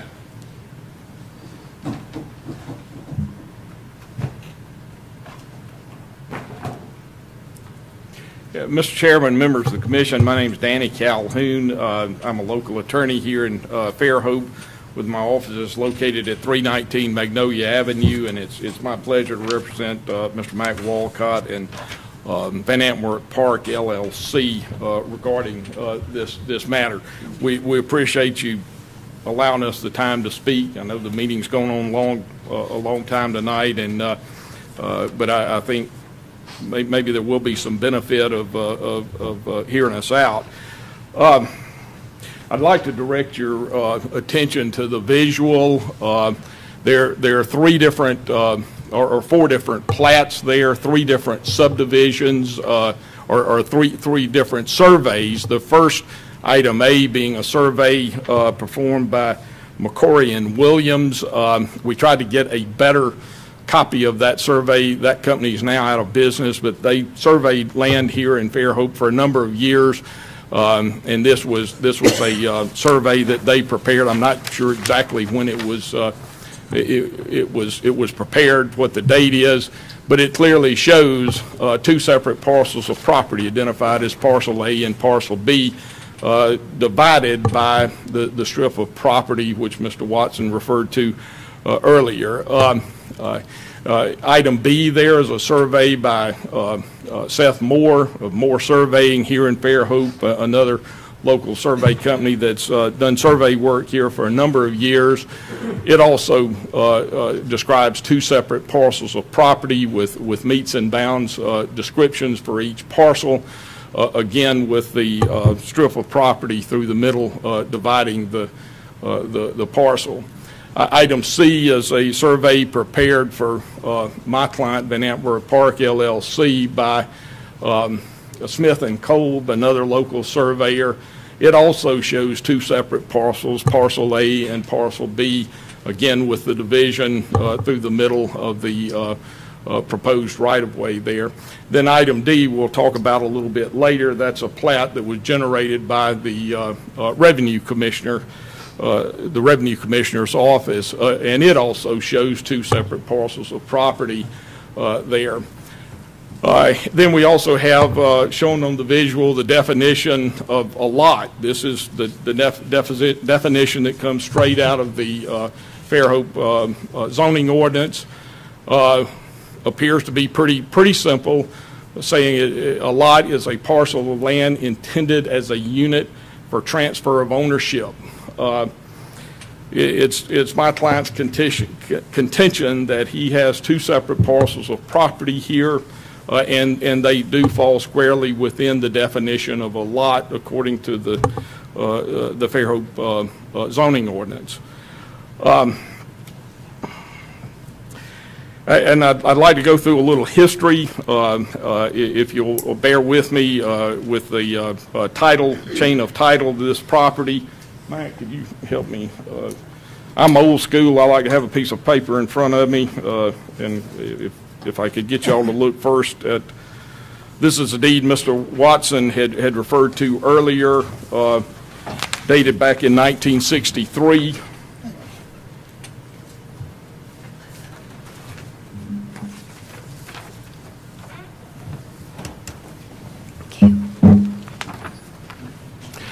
This is where Mr. John Craig conveyed to the city of Fairhope two parcels of property. The first parcel is kind of insignificant for our purpose tonight.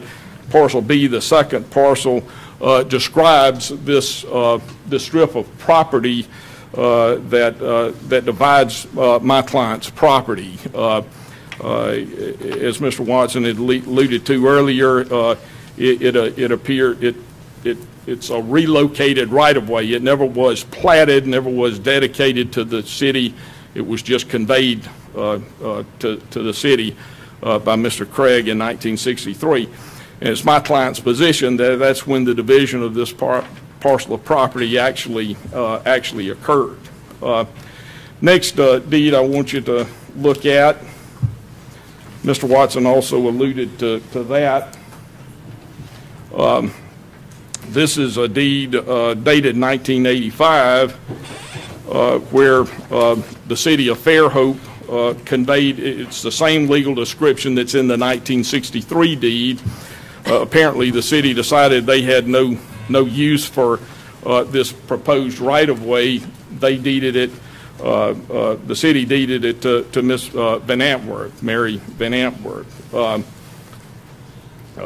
Again, same description that was contained in the 1963 deed, further supporting the division of my client's parcel of property into two separate parcels, Parcel A and Parcel B, as shown on these various surveys.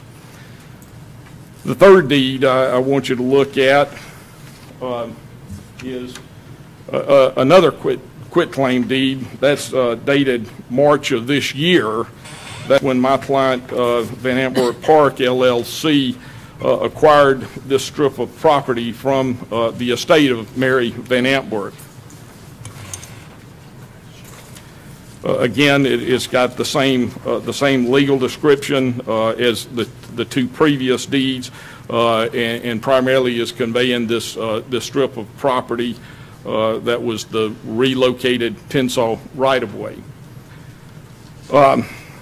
All right, I want to come back to those three deeds in just a minute, but the next deed I want you to look at, and Mr. Watson had alluded to this deed also.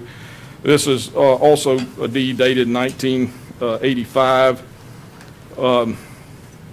August 15th, 1985, where the YMCA of Mobile conveyed the property in question to, again, to Mary Van Antwerp. This, the legal description in this deed, it's two separate parcels of property described as Parcel A and Parcel B by meets and bounds descriptions. These descriptions meet the survey. They match the survey as shown by McCory and Williams on Exhibit A, describing the Parcel A and the Parcel B. They match the survey prepared by Seth Moore, shown on item B there, and also match the survey shown on item C. So I don't think there can be any question that there were two separate parcels created by meets and bounds descriptions. All right, then finally, last deed I want you to look at is deed, again dated in March of this year, where the estate of Mary Van Antwerp conveyed the same two parcels of property to my client, Parcel A and Parcel B, described by meets and bounds descriptions. Same description that's in the previous deed that you got there in front of you. And again, these descriptions match the surveys that are shown on items A, B, and C.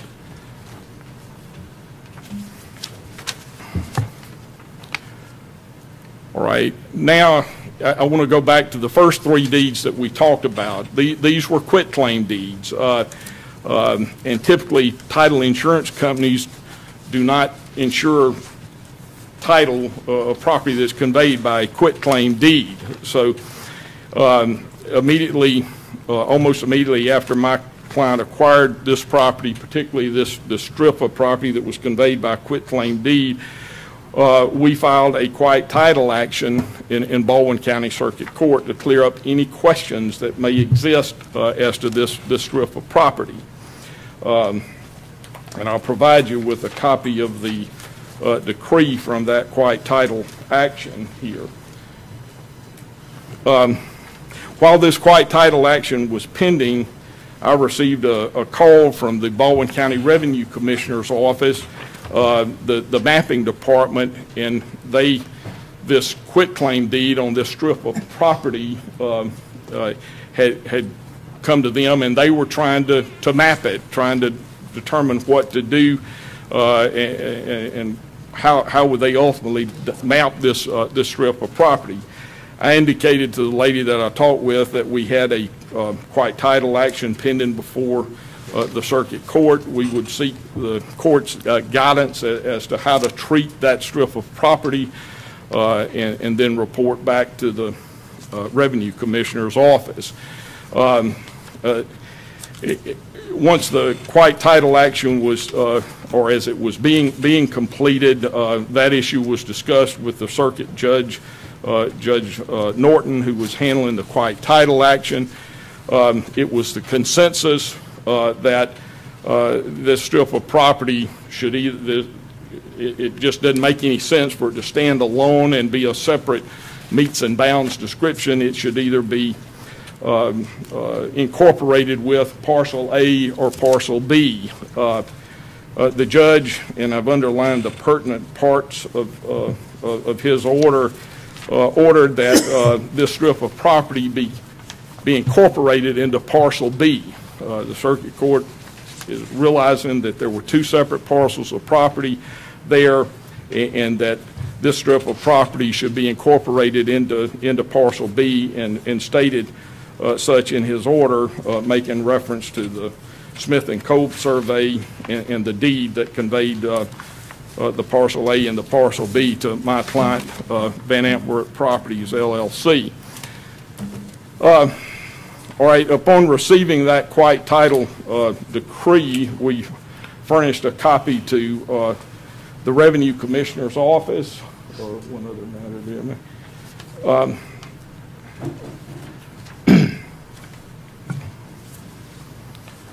Mr. Teddy Faust, the Baldwin County Revenue Commissioner, his office took the judge's quiet title action into consideration. He agreed that there were two separate parcels of property here, and as you see, his letter identifies them as two separate parcels, parcel A and parcel B. The tax map was reconfigured, and that's the item D shown on the visual there. As you can see, the strip of property no longer exists due to the quiet title action that was omitted, and shows two separate parcels of property, just as the other surveys do.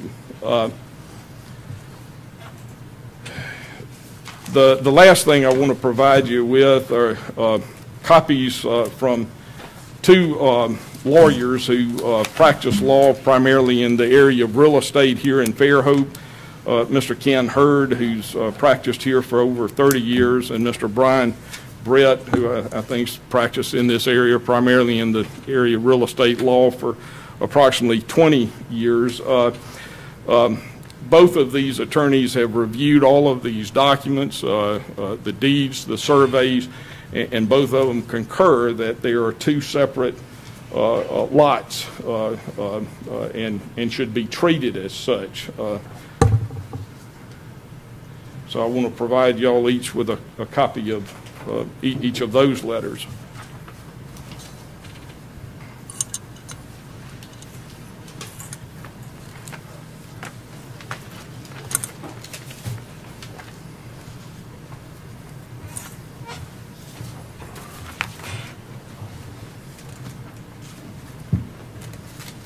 Starting to look like my desk up here.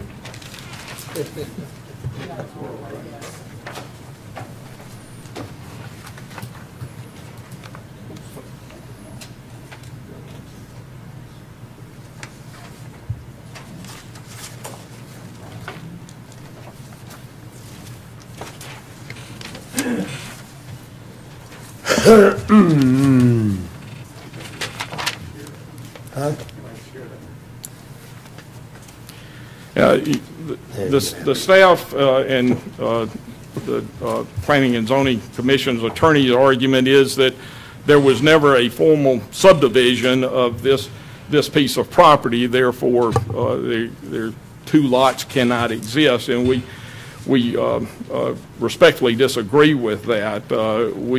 Again, it's our position that that property was separated back in 1963 when that relocated right-of-way was put through that property. It cut the property in half, and the property is, from the first time it was after that it was described by a meets and bounds description describing both parcel A and parcel B. And there are numerous divisions of property that have been created over the years in the Fairhope area within the Fairhope planning and zoning jurisdiction by meets and bounds descriptions.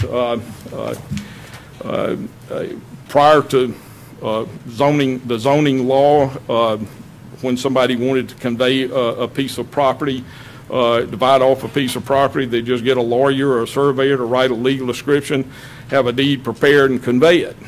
Sometimes that happened even after we had the zoning laws in effect. There are numerous other ways that these meets and bounds divisions occurred. In 1980, there was an Attorney General's opinion in the early 80s that stated if an individual had a parcel of property and wanted to divide that parcel of property, he could do so as long as his intent was to keep the remaining parcel. He could convey one parcel off. There were numerous parcels divided in the Fairhope city limits, the Fairhope planning and zoning jurisdiction pursuant to that Attorney General's opinion in the 1980s and the 1990s. The family subdivision exemption that's recognized in the Fairhope planning and zoning jurisdiction is another primary example of how meets and bounds descriptions and divisions are created without the necessity of a platted subdivision. That's when a family owns a parcel of property. If they meet certain criteria, they can divide that property up among their immediate family members without the necessity of a formal subdivision plat. There's also the one-time split exemption that says if, and this is recognized in the Fairhope planning and zoning jurisdiction, if a piece of property has not been divided since 1984, the owner of that property can do a one-time division. So there are numerous instances where property has been divided within Fairhope and within the Fairhope planning and zoning jurisdiction without the necessity of a platted subdivision. Excuse me, let me interrupt you right there. Sure. Because I don't agree with that component of your argument. Those types of divisions still had to go through the process. And you're right, there didn't have to be a platted subdivision. They could be divided, but they still had to go through the process. There still was a division that was made. It wasn't just a subjective a thing done by a family, for example, that I decide I'm going to give my son part of my lot, and I just automatically do it, but I don't tell anybody else that I've done it. It doesn't. I mean, you know that just like I know it. It doesn't work that way. Yeah. So you're making it sound like all of these things you're talking about are the same issue, and they really are not. Well, Fairhope doesn't recognize family subdivisions, and we're in a lawsuit. Well, not inside the city limits. We're in a lawsuit over that right now, where a family subdivision was recognized on Beecher Street. So, that's part of my concern. Yeah, but not. Okay, I'm sorry for interrupting you, but I just needed to make that. My point is that there are numerous divisions of property that are created with, and this is one where there was a division of the property by a meets and bounds description of the property that was brought about by this property being divided by this relocated right-of-way being placed through the property back. All right, I'm going to interrupt you again. So if I was to have been the one that agreed to place that right-of-way on my property, and I wanted to give you, you're going to buy that Van Antwerp property from me. If I would have written my deed to say a meets and bounds description that addressed the entire perimeter of the property, and I put a less and except, and then identified the easement, would you be still standing here today telling me that was two parcels? You understand what I just asked you? I'm not sure I do. I just give you a deed to the entire platted piece of property, the Van Antwerp property. However many acres is it, Matt? 11. How many? 11 acres. And I give you a legal description that entails the entire 11 acres. But I put down at the bottom, less and except a right-of-way that's described this way. Would you be standing there telling me those are two separate parcels? Wait before you answer. I'm going to give you another one. When I deal in my business, in the forestry business, and I also do rural real estate brokerage, And I've got a paved road running through an 80-acre piece of property that is transferred from me to you. And that 80 acres is the south half of the northeast quarter. Describes 80 acres. And there's a road running through it. Do I describe that as two pieces of property? No. I describe it as the south half of the northeast quarter, less than except this right-of-way. So there are many that you're right. I can see it both ways. I can see it your way. I can see it Ken's way. But the big question is, did you guys ever talk during in the last 4 weeks? Attempted but their position's always been it's one piece of property. Our position, it's two separate parcels of property. Okay. And in this case, we've got 3 surveys. And I can sit right here and I can tell you I see it your way, and I can tell Ken I see it his way. But just because it was described differently doesn't mean it's it was described as two properties because of that right of way. Doesn't mean that I couldn't have described it as one property, less than except this right-of-way. It's the same piece of property. I'm sorry. Excuse me? Was it described one way instead of a hypothetical way? Well, it was described one way, but it certainly could be described the same. I mean, there are numerous times that it's described that way, but it does, just because it's described the way you're talking about it, doesn't mean that it's actually two properties. There are 3 surveyors that have described it the exact same way with separate meets and bounds descriptions. I hear you. I hear you. There's an alternative, though, but I'm sorry. And I think that does fall squarely within the definition of a lot. It is a parcel of land. Our 2 parcels here, which are intended as a unit to transfer ownership. And how do we get out of this? Okay. Wait a minute. You run the meeting. I'm sorry. I'm just saying. I've got a piece of hunting land with a road going right through the middle of it. Yeah. The question we had that Larry's going to talk to is, this leads to a question about parcels created in Fairhope by meets and bounds of other parcels. They're all over town, and none of them have been re-subdivided in a single lot subdivision. We think the standard of care, you're looking at our property, if you apply that to every lot in town, you'd come up with, most of these lots aren't proper lots. They're just pieces of stuff. They were conveyed by meets and bounds. They never came before us. And we think there's a standard of care. That's what's probably what's got most concern, is this is a new approach to defining a lot in Fairhope. And we're looking for guidance. That's all. If you could say a lot in Fairhope, add 3 lines to that. It needs to have this, this, and this. And what's this, and this? I don't know. We've asked for that. And most we've heard from the attorney tonight is tonight. We've given y'all 60 pages of stuff, and this is the most we've heard. So I think I heard Lee Chairman ask you, but is the program that we're running on here is not necessarily for this piece of property, but is to answer a question in the city in general? It's a question. Is that what this is? I'll let Larry Smith talk to that, because he does a lot of replatting and a lot of subdivision work. He said, I don't know what a lot is in Fairhope. So Okay. But, Mr. Chairman, I'm sorry. You're doing a better job than I am. All right, I'll try to make it as quick as possible, because I know we're all been here a while. Wanted to clarify a few points. First, you see on the screen the lot, and I know we have differing arguments of it, but as Mac was correctly stating, the next question is where does this standard of care apply? Because I'm looking at projects all over Fairhope where we either have a portion of this lot, a portion of this lot, and a portion of this lot. And my question is, and if that's where we're going, that's fine. But is it becoming like Mobile, where anytime I come in for any land disturbance permit, if it's either a meets and bounds or it's not a legal lot, if I can't call it lot 1 of X subdivision, you've got to come back in for a subdivision? Is that where we're going? Because that's what it's sounding like if the standard of care keeps being applied. And I hate moratoriums, but why are we here right now?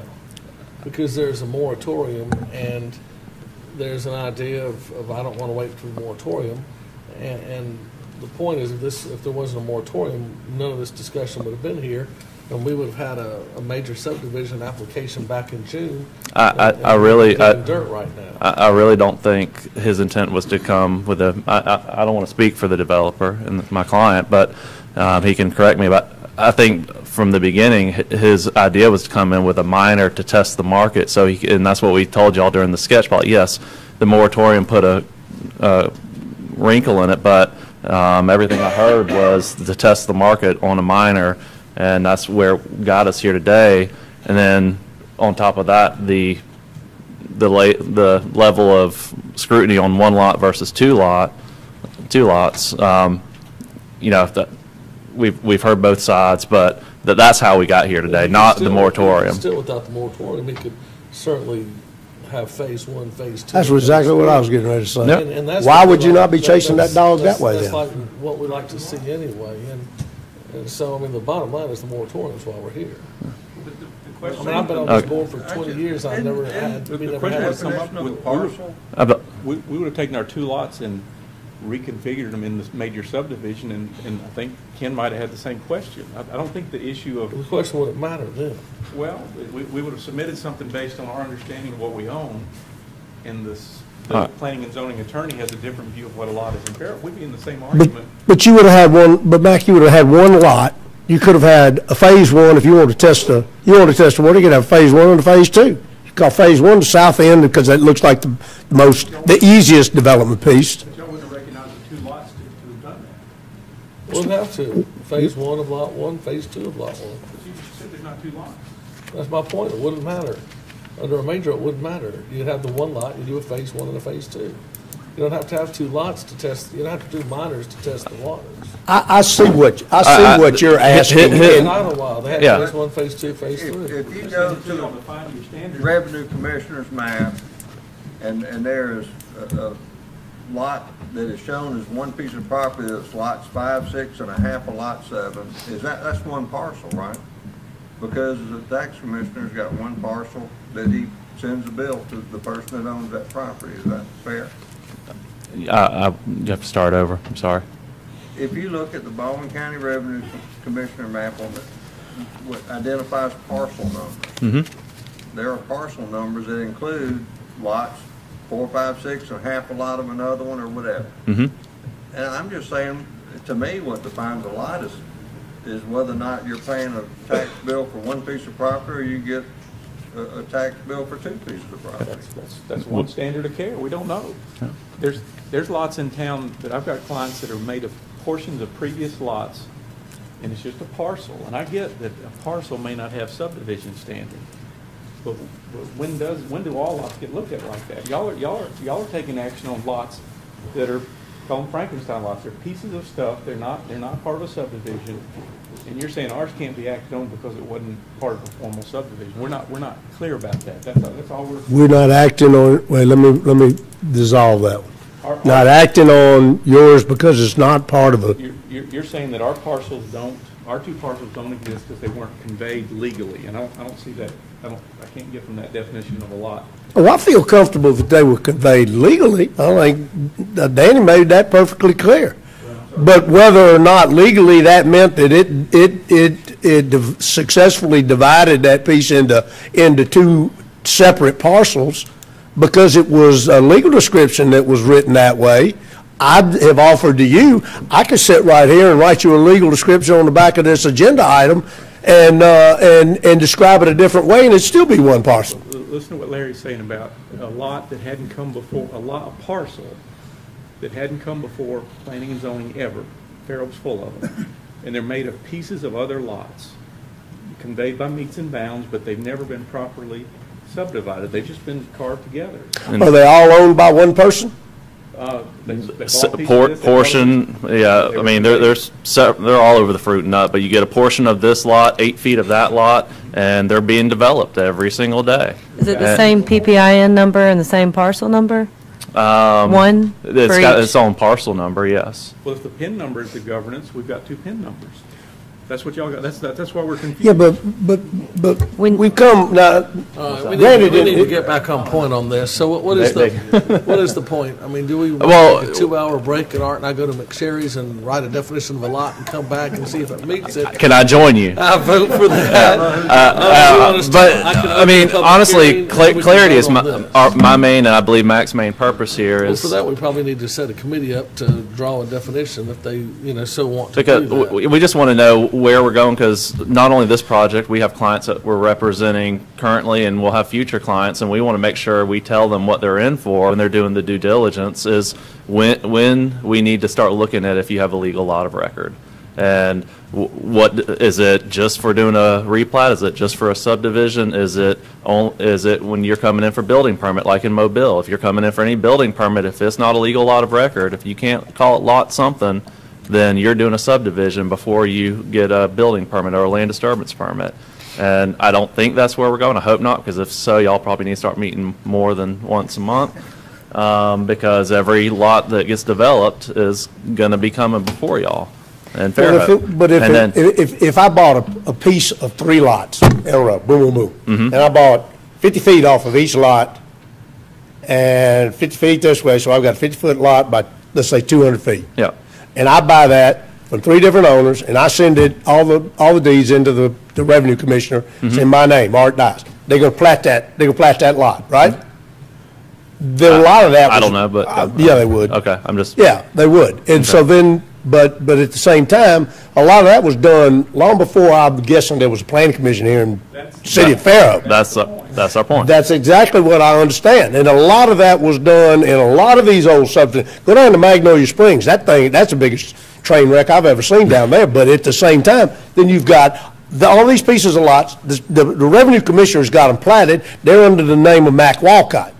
Okay, it means that it's a platted lot, but now we jumped ahead a bunch of years. We're not in the 1800s of the city of Fairhope. Where we are now is you got a planning commission, you got a city council, you got people that need to know what the rules and the regulations are, and so therefore my suggestion would be, with that known, is we've got to come up with a definition in that manner. As to what your existing clients do, man, I don't know. I don't have an answer to that at the moment. I would ask you until you have that definition, because we hadn't heard it. Until you can define it, add 3 lines to that. Approve this because it's done in the way that's been. I mean, the question I've asked Ken, are y'all doing title work on everything you get from now on? I don't think y'all want to do that, where you go back and research when it was conveyed and how it was conveyed, or do you? But what we're saying is, this is probably a new standard of looking at lots. Is that what we want to do?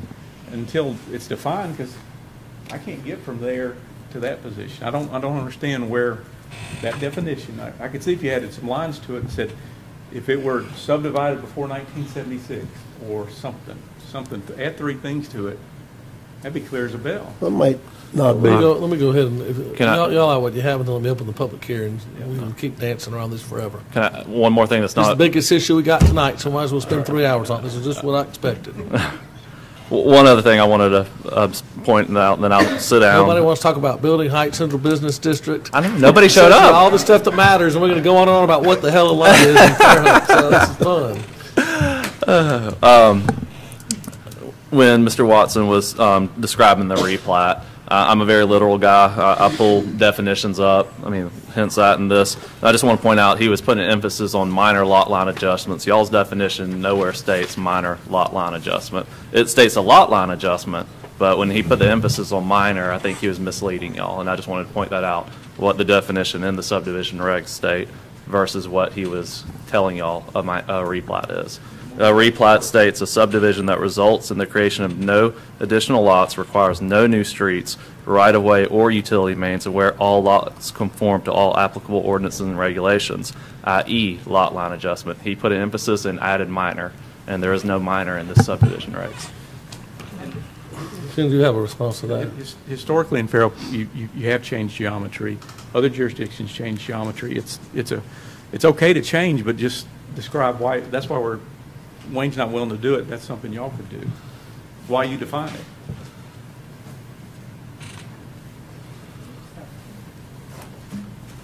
I'm a trial lawyer by trade, but I'm going to try to keep that in check. I did emphasize the word minor, because even minor subdivisions have to come before you. So if they can be approved by the director without coming before you, they've got to be even less than minor. And these are not minor lot line adjustments. I tried to give you all the summary fashion, because I know in the big picture of things y'all have to do tonight, It's not saying this is unimportant, but I'm sure y'all wasn't trying to mislead you in any way. I understand the need. Sometimes the law can provide a bright line test or a one-size-fits-all, but it's commonly the case when you deal with matters involving real property. Every piece of real property is unique. Many have unique use histories and conveyancing histories.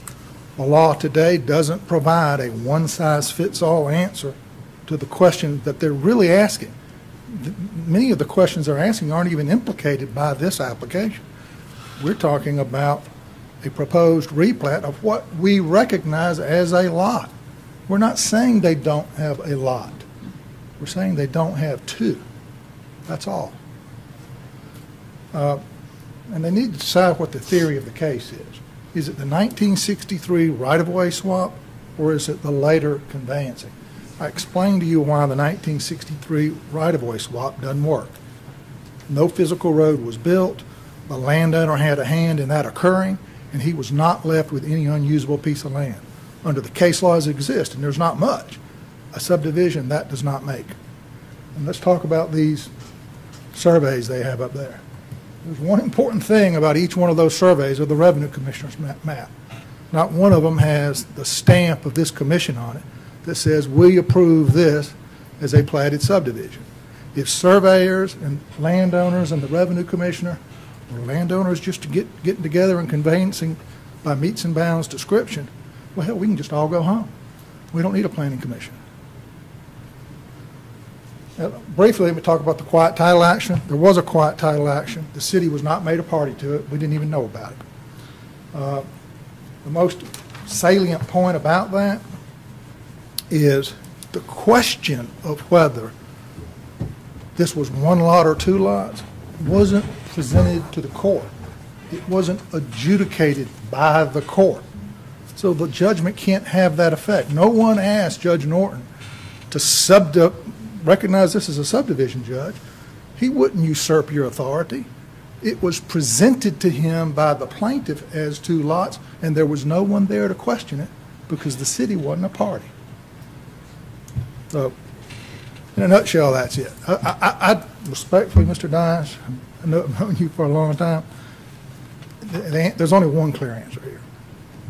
I wanted to say something. That was the main thing that I see is I don't know how typical it is to have a quiet title act and why it took from March to July. If there was some question about it, it brings suspicion to me that maybe you were concerned about it, and then we should be concerned about it as well. You're right. That's a good point. The purpose of a quiet title action is to quiet title. And if you look at the statute, that is the only stated purpose for a quiet title action. And in this one, they went further. They said, and by the way, add this relocated right-of-way into parcel B.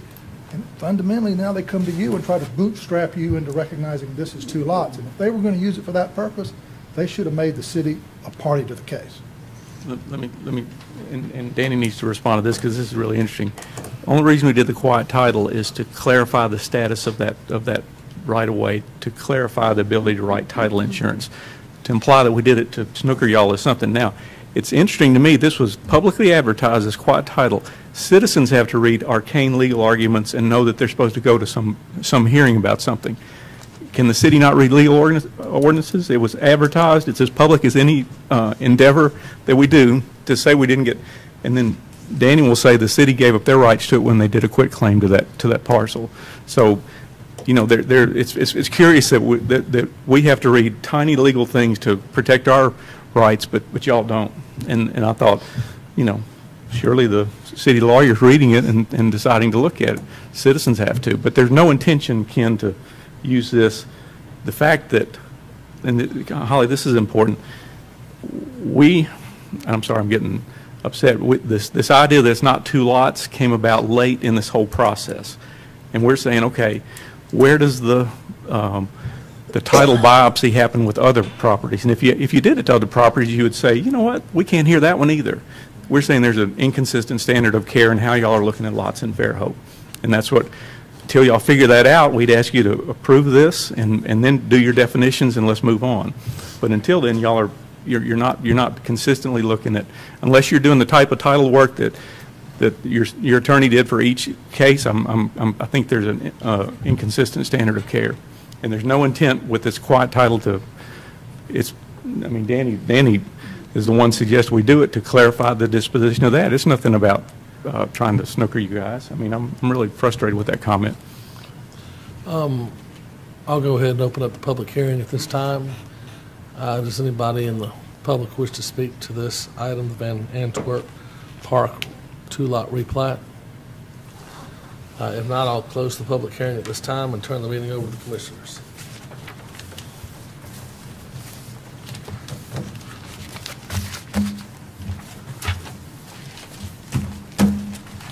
Commissioners, do I have a motion? Any questions?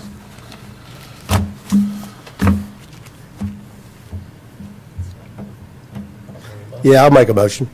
I would move that the, wait a minute.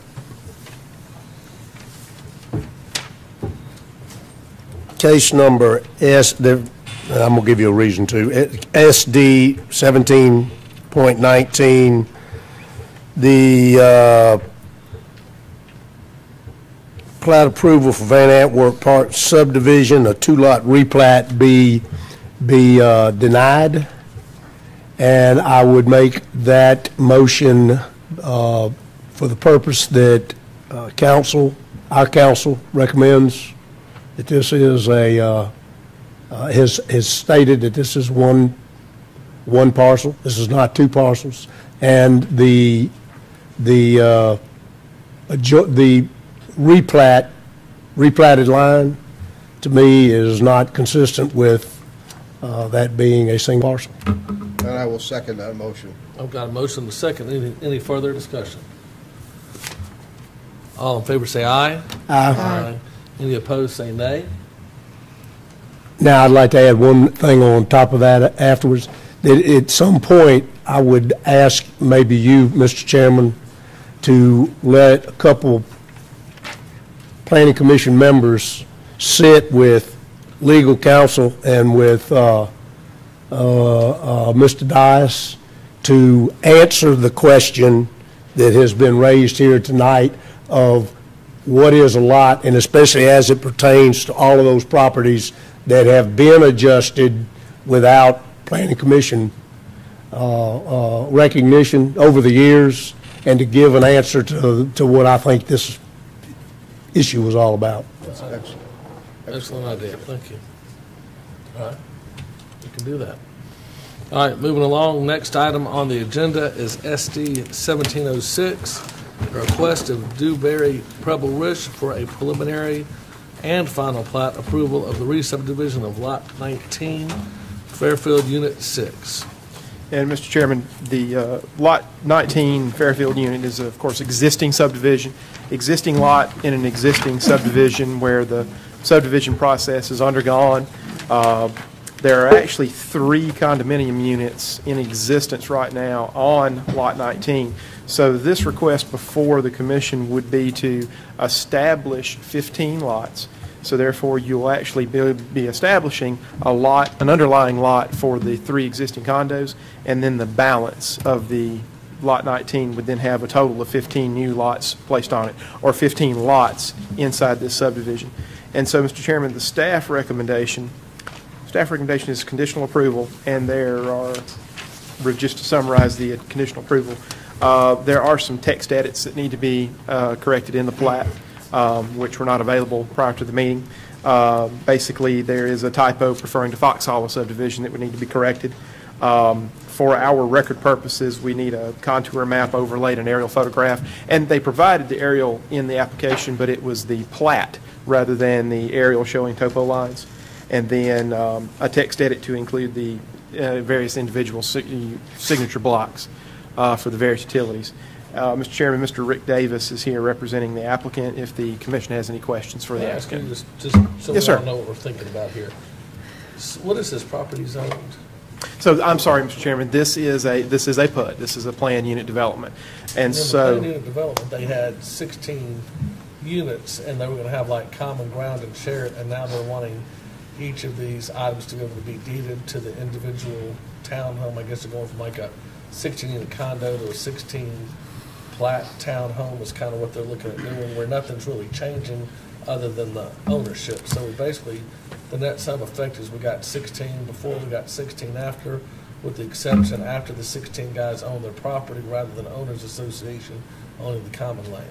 yes, sir, exactly. Essentially, putting it colloquially, we're actually building a lot. So creating a lot with a piece of dirt underneath the 3 existing units, and then that can carry on for the remaining units. And in one, and Mr. Chairman, I forgot to include it here in the verbiage, but in one of the PUD amendments throughout this project, the actual concept of 15 units was laid out on that. Yes, sir, on that said parcel. 16, I meant to say 15. 15, yes, sir, yes, sir. Okay. Let me, if I can, let me open the public hearing first. Okay. And then, if there are any questions, since you're here, we can just ask whatever questions come up, we'll ask you. Sure. And if nobody has any questions, then I'll call you up and if the commissioners have questions for you. Thank you. I'll go ahead and open the public hearing for 1706, 15-lot subdivision at Fairfield. Does anybody from the public have any questions? We've got the developer and the staff here. If you've got any questions about this request, now's the time to ask. Any concerns, questions?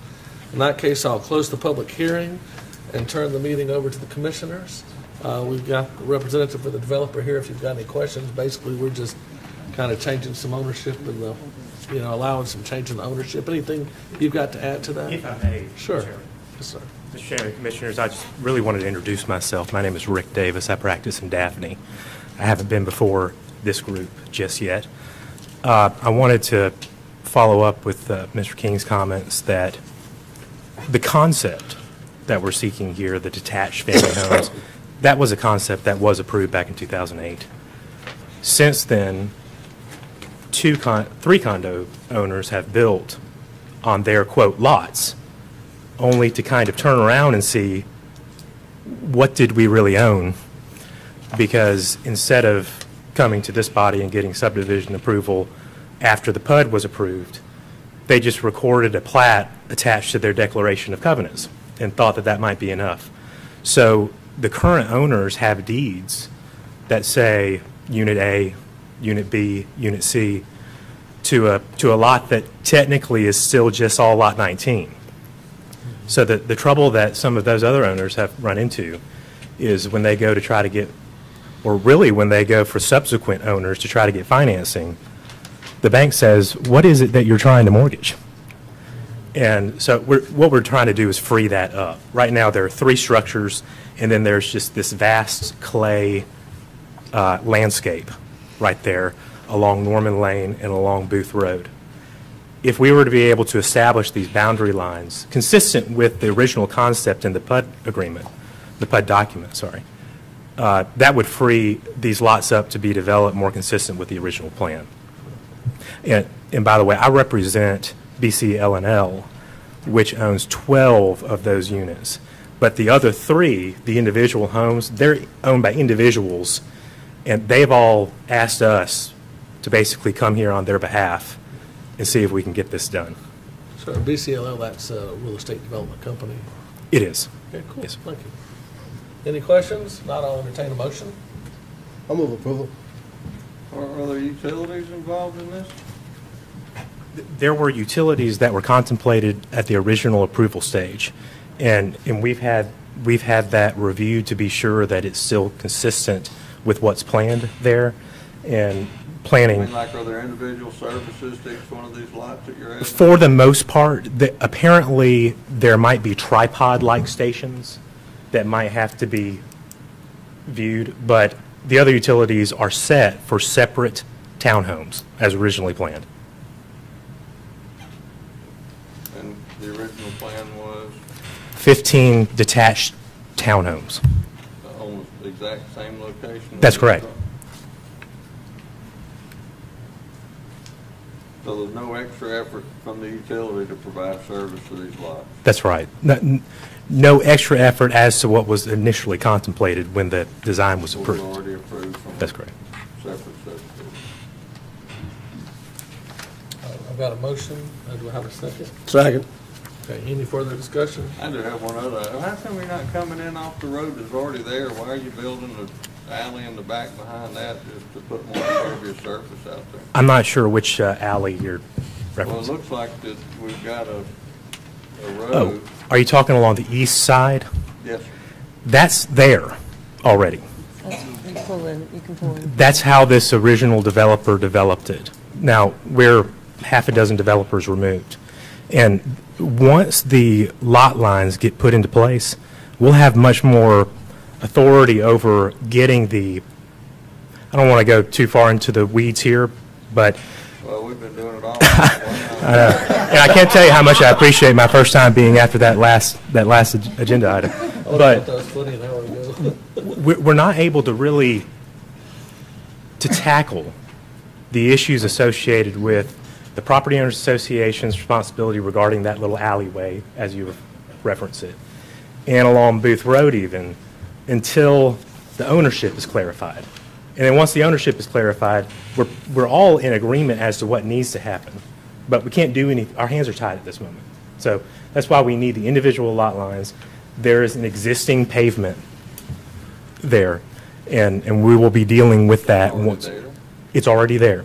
I'm not following. Are you talking about access to these lots? Yes, there's an existing drive. Right. Along, Okay. So you've got access that's currently in place. It is not yes. contemplating going out onto the street directly. That's correct. You're not. We are not. Okay. There's two That's accesses. Good. There's access from Fairfield, the development, and then there's access from Booth Road. That's right. But there is an existing pavement drive along in the center. Correct. Mm-hmm. Thank you. So everything's going to face into the subdivision. It is, and that's what the 3 units do already. Okay. Yes. There won't be any new roads. It's just dividing the lots. That's correct. If we re-subdivide this, will the new common area come in? Are we going to have our common area for this? Is that going to come into play? Do we have it laid out? No, this is strictly re-subdividing Lot 19, so this won't affect. The new subdivision. They're not changing the subdivision regulations, just the lot re-subdivision. That's correct. This is strictly re-subdividing Lot 19, and so we're essentially creating a lot with a piece of dirt underneath the three existing units, and then having a balance of 15 units to fill out Lot 19. So the rest of the subdivision is not affected by this application. I've got a motion and a second. The motion was Ralph, and Art was the second, correct? All right, all in favor say aye. Aye. Any opposed say nay. All right, the motion passes unanimously. SD 1720 has been removed. So next item, SD 1721, a public hearing to consider the request of Lee Rivenbark for plat approval of Willow Ponds Estates, a 2-lot minor subdivision. Mr. Chairman, this 2-lot minor subdivision, and some elements of the application I'd like to illuminate for the Planning Commission is that in the application, the applicant included a supporting letter clarifying that there's no construction project associated with this project at this time. The other thing I'd like to illuminate, there is a delineated wetland complex, and a third-party engineering firm working for the applicant did identify the wetland complex, and it is noted on the plat. Also, a 30-foot buffer as required by the subdivision regulations. So in this case, that wetland buffer is a function of the subdivision regulations. That is reflected on the plat. So therefore, that brings us to our staff recommendation and their approval to make certain that we're in compliance with the wetland buffer requirements. So therefore, we have one of the two conditions. The first is making certain that the wetland buffer signage is installed and coordinating that installation with staff. and then noting the location of the signage on the plat prior to recording. And then the second one is the applicant shall submit a landscape plan with the tree protection plan complying with the subdivision regulations. So, Mr. Chairman, they did conduct, and in their package gave us a tree survey. So they have enlisted the assistance of a landscape architect. But again, their request is that a landscaping plan that reflect the individual tree protection, that would be allowed to be submitted with any building application, building permit application that would come in the future. This would simply allow them to create the two new lots. And Mr. Rivenbark is here tonight if there's any questions from the commission for the applicant. Okay. Thank you. Mr. Rivenbark, do you have anything to add at this time, or do you want me to go ahead and open the public hearing?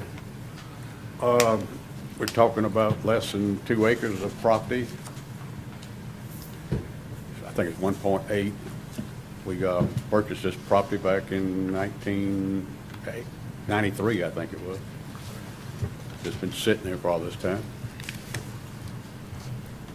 That's all I got. Okay.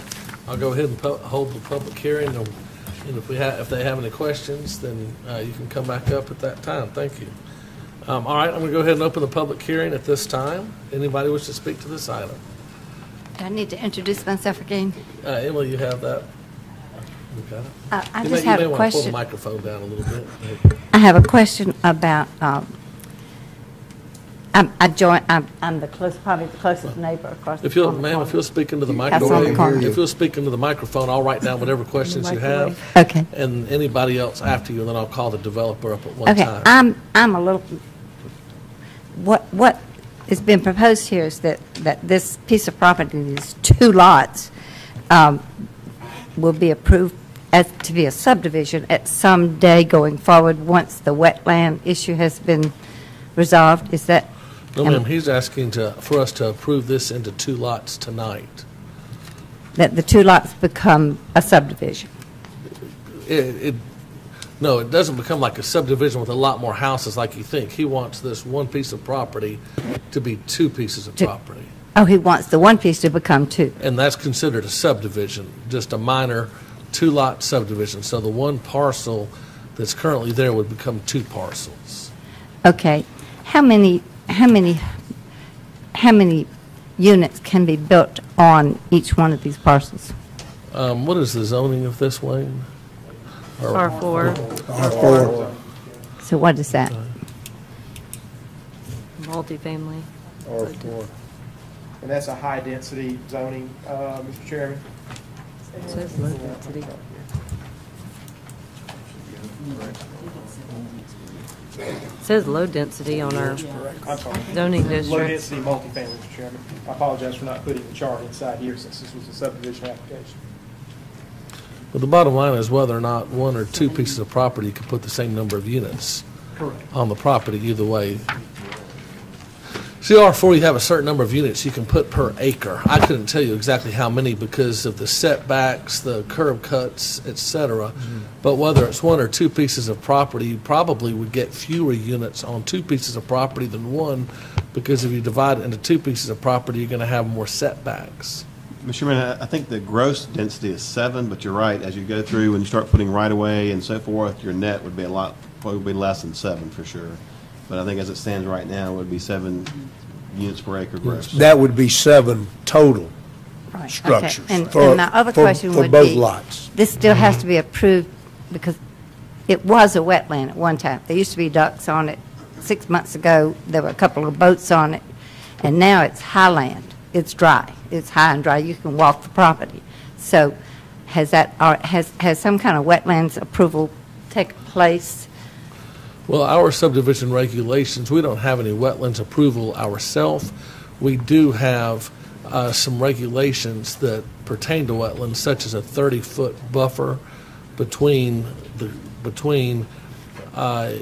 any building that's built and the wetlands. But as far as wetland approval goes, if he wanted to fill in wetlands or do anything with the wetlands, But that would go if you to want the to fill it, Corps of what was wetlands, if you want to fill it in and make it dry lands, You'd have to go to the Corps of Engineers for that. And so has that taken place, Mr. Rationale? That has not. It's just been filled in without any approval. as far as I know, the wetlands have not been approved and have not been filled. It has been filled. You can walk it. You couldn't walk it before, you had to go in a boat. Okay. Well, I'll ask the developer that question in a few moments, if any wetlands have been filled to this point. Was that recent? Real recent, in the last couple of weeks. Okay. All right. Do you have any further questions? No, sir. Does anybody else have any questions for this item? 1721. All right. Mr. Rivenbark, can you answer the question? Have any delineated wetlands been filled in that area? Yeah, there are wetlands back there. There was some dirt piled up around the area, and Taylor Wilkins, who owns the other, that south part of the property, has been spreading dirt. There's been mounds there for, I don't know, say 15 years. And he's just gone in there and spread out some dirt, but he has not touched the wetlands. They are marked with red tape. Of course, I have not walked on the property itself, see how close he spread it out. Okay. All right, thank you, sir. All right, I'll go ahead and close the public hearing at this time and turn this meeting over to the commissioners. Mr. Chairman, just one very brief comment as a follow-up. We'll ask the code enforcement officer to visit the site just to be certain that there aren't any issues. All right, you got that, ma'am? All right.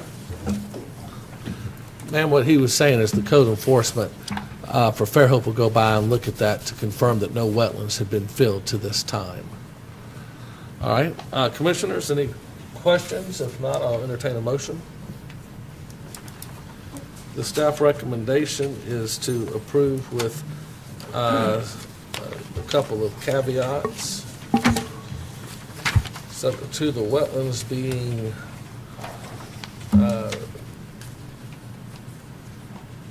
wetland buffer signage complying with the City of Fairhope subdivision regulations, and that the applicant shall submit a landscape plan, including a tree protection plan complying with the City of Fairhope subdivision regulations. Mr. Chairman, I move that we approve case number SD 17.21 Willow Pond Estates, subject to staff recommendations. I've got a motion. Do I have a second? He said with staff recommendations. With all staff recommendations. So we're not going to do as the applicant requested and allow it to be turned in time for building permit? I'm good with that. I just want to make sure. I have got a motion to approve the staff recommendation. Do I have a second? I'll make a second. All right. I know how you feel over there. I have a motion and a second. Any further discussion? If not, all in favor say aye. Aye. Any opposed say nay. Nay. All right, so it passes 5-1. Next item on the agenda, SD 1722, public hearing to consider the request of HMR LLC for final plat approval of Battles Trace Phase 4, a 27-lot subdivision. Thank you. The property is located in Fairhope. It is zoned the TR district. The total tract is about 8.61 acres, and this is basically a final plat. We've done the final inspection for it.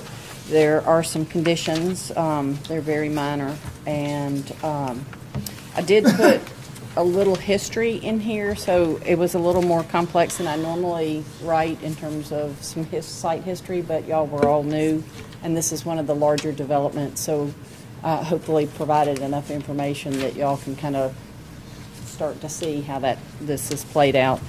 But anyway, this is just a final plat approval with a few conditions. All right, thank you, Nancy. Oh, I would like to add one other condition, which is an O&M. I noticed I didn't put in there that the O&M needs to be recorded. So the operations and maintenance plan and agreement. Okay, so item 3 will be O&M agreement. Okay, thank you, Nancy. I'll go ahead. This is a public hearing. I'll go ahead and open the public hearing for this item right now. Does anybody wish to speak to this item, SD 1722? If not, I'll close the public hearing. And I would like to mention, for the new folks on here, if you'll read what Nancy put, I really appreciate you put that there because, you know, anytime we have a PUD, it's going to change over time, and because economic conditions change, what people like change, so it's kind of nice to kind of know the background of, you know, what was done. So going forward, I have a feeling that this PUD will be in front of us again another time or two in the next couple of years. But anyway, commissioners, any questions? I have a question, Nancy. You have the school district as Fairhope Elementary. Are we sure that's not Newton? I thought Battles Road was cut off. I will say that we have a map on our wall, and Wayne showed me a better place to go to get the information. I think our map must be somewhat outdated. I know Battles is the cutoff, as far as I know, for real estate, because that's a big thing I have to know. Well, I think we're going to start using the internet. I didn't know if maybe it changed, because it's changing all the time, but... We had a map on the wall that was a little bit, it was showing the city limits as being inside, I mean, as going to Fairhope Elementary. And that, as you said, I mean, the school board sets those boundaries, and so I think we've got a better way to look it up now. I think it may have been just a misinterpretation of the map. But anyway. Nancy, it says that the storm sewer, roads, rain gardens are privately owned. The city would not be responsible for the development's private infrastructure. I understand that. Who is providing the sanitary sewer? The county, isn't it? No, the city of Fairhope. sanitary. Oh, That's the city of Fairhope. City, yeah. Yes, And sometimes it's not. that is. Right. Yeah, it's Okay. not on Sorry. septic.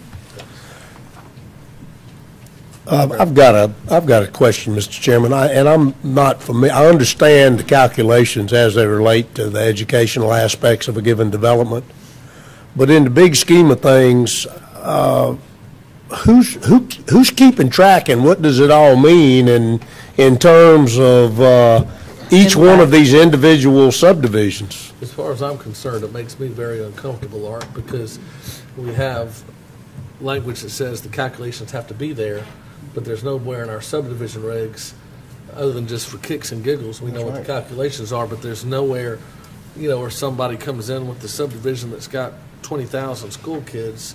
That's not anything in the subdivision to allow us to deny that subdivision based on there being too many school kids. And then who in the education department or the Baldwin County Board of Education does anybody provide feedback in terms of? Yeah, let me explain that, because the information about the schools is purely for informational only. It's not.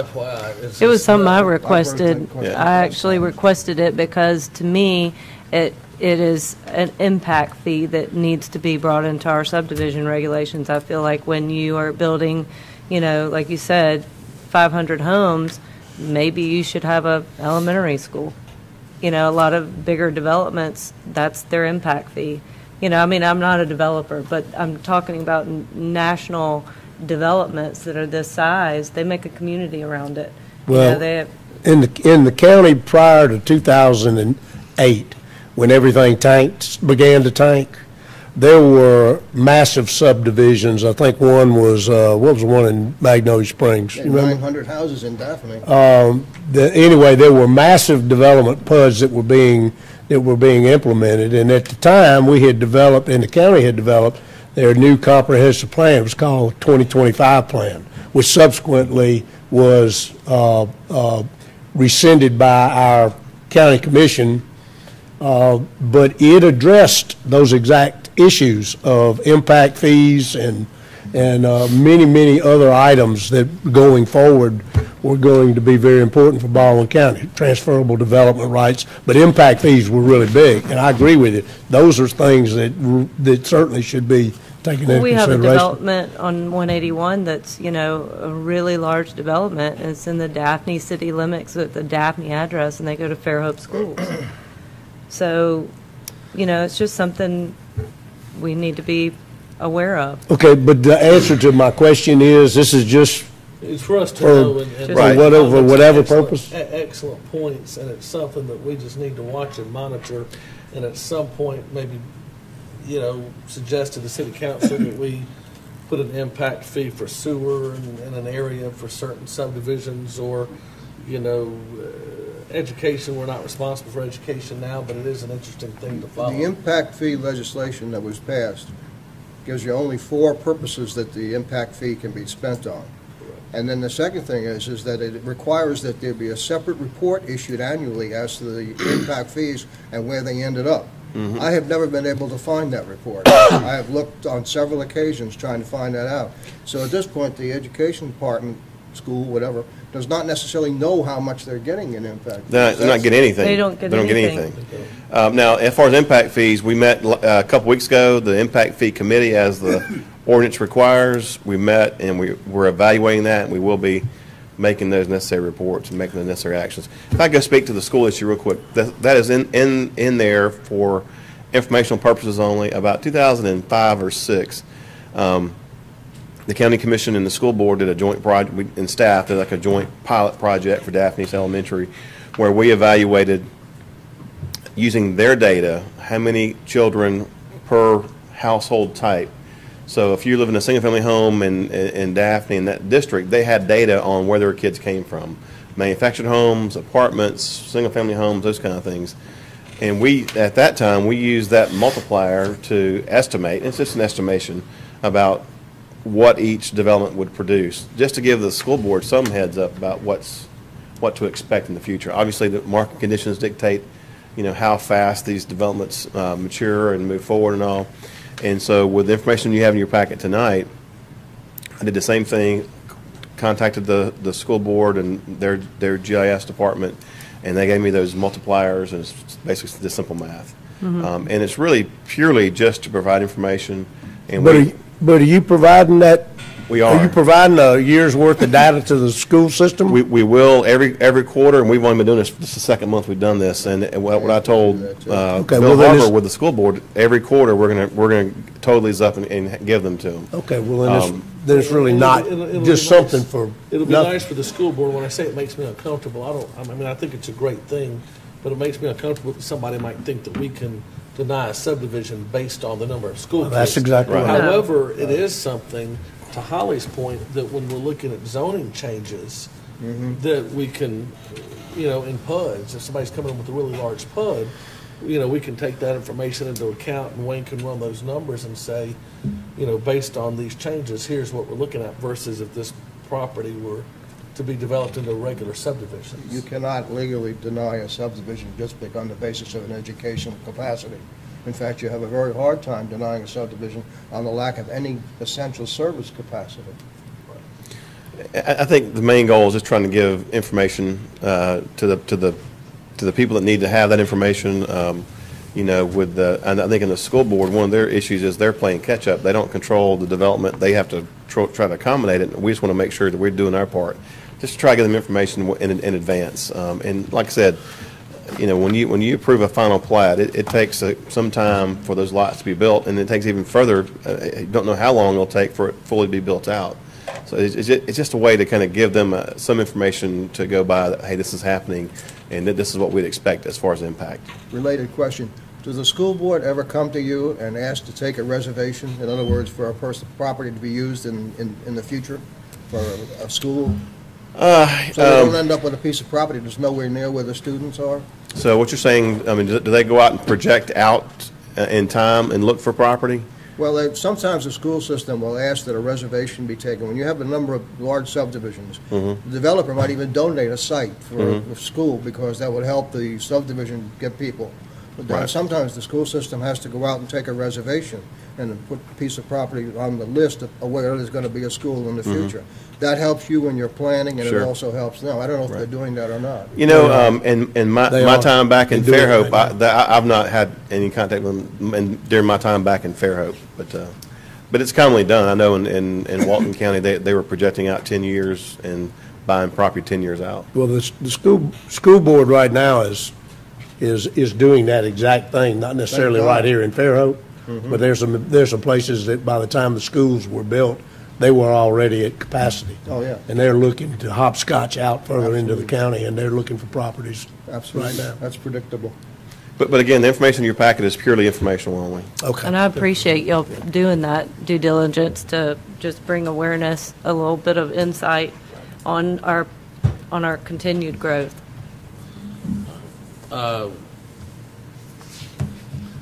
Motion. 1722, where are we?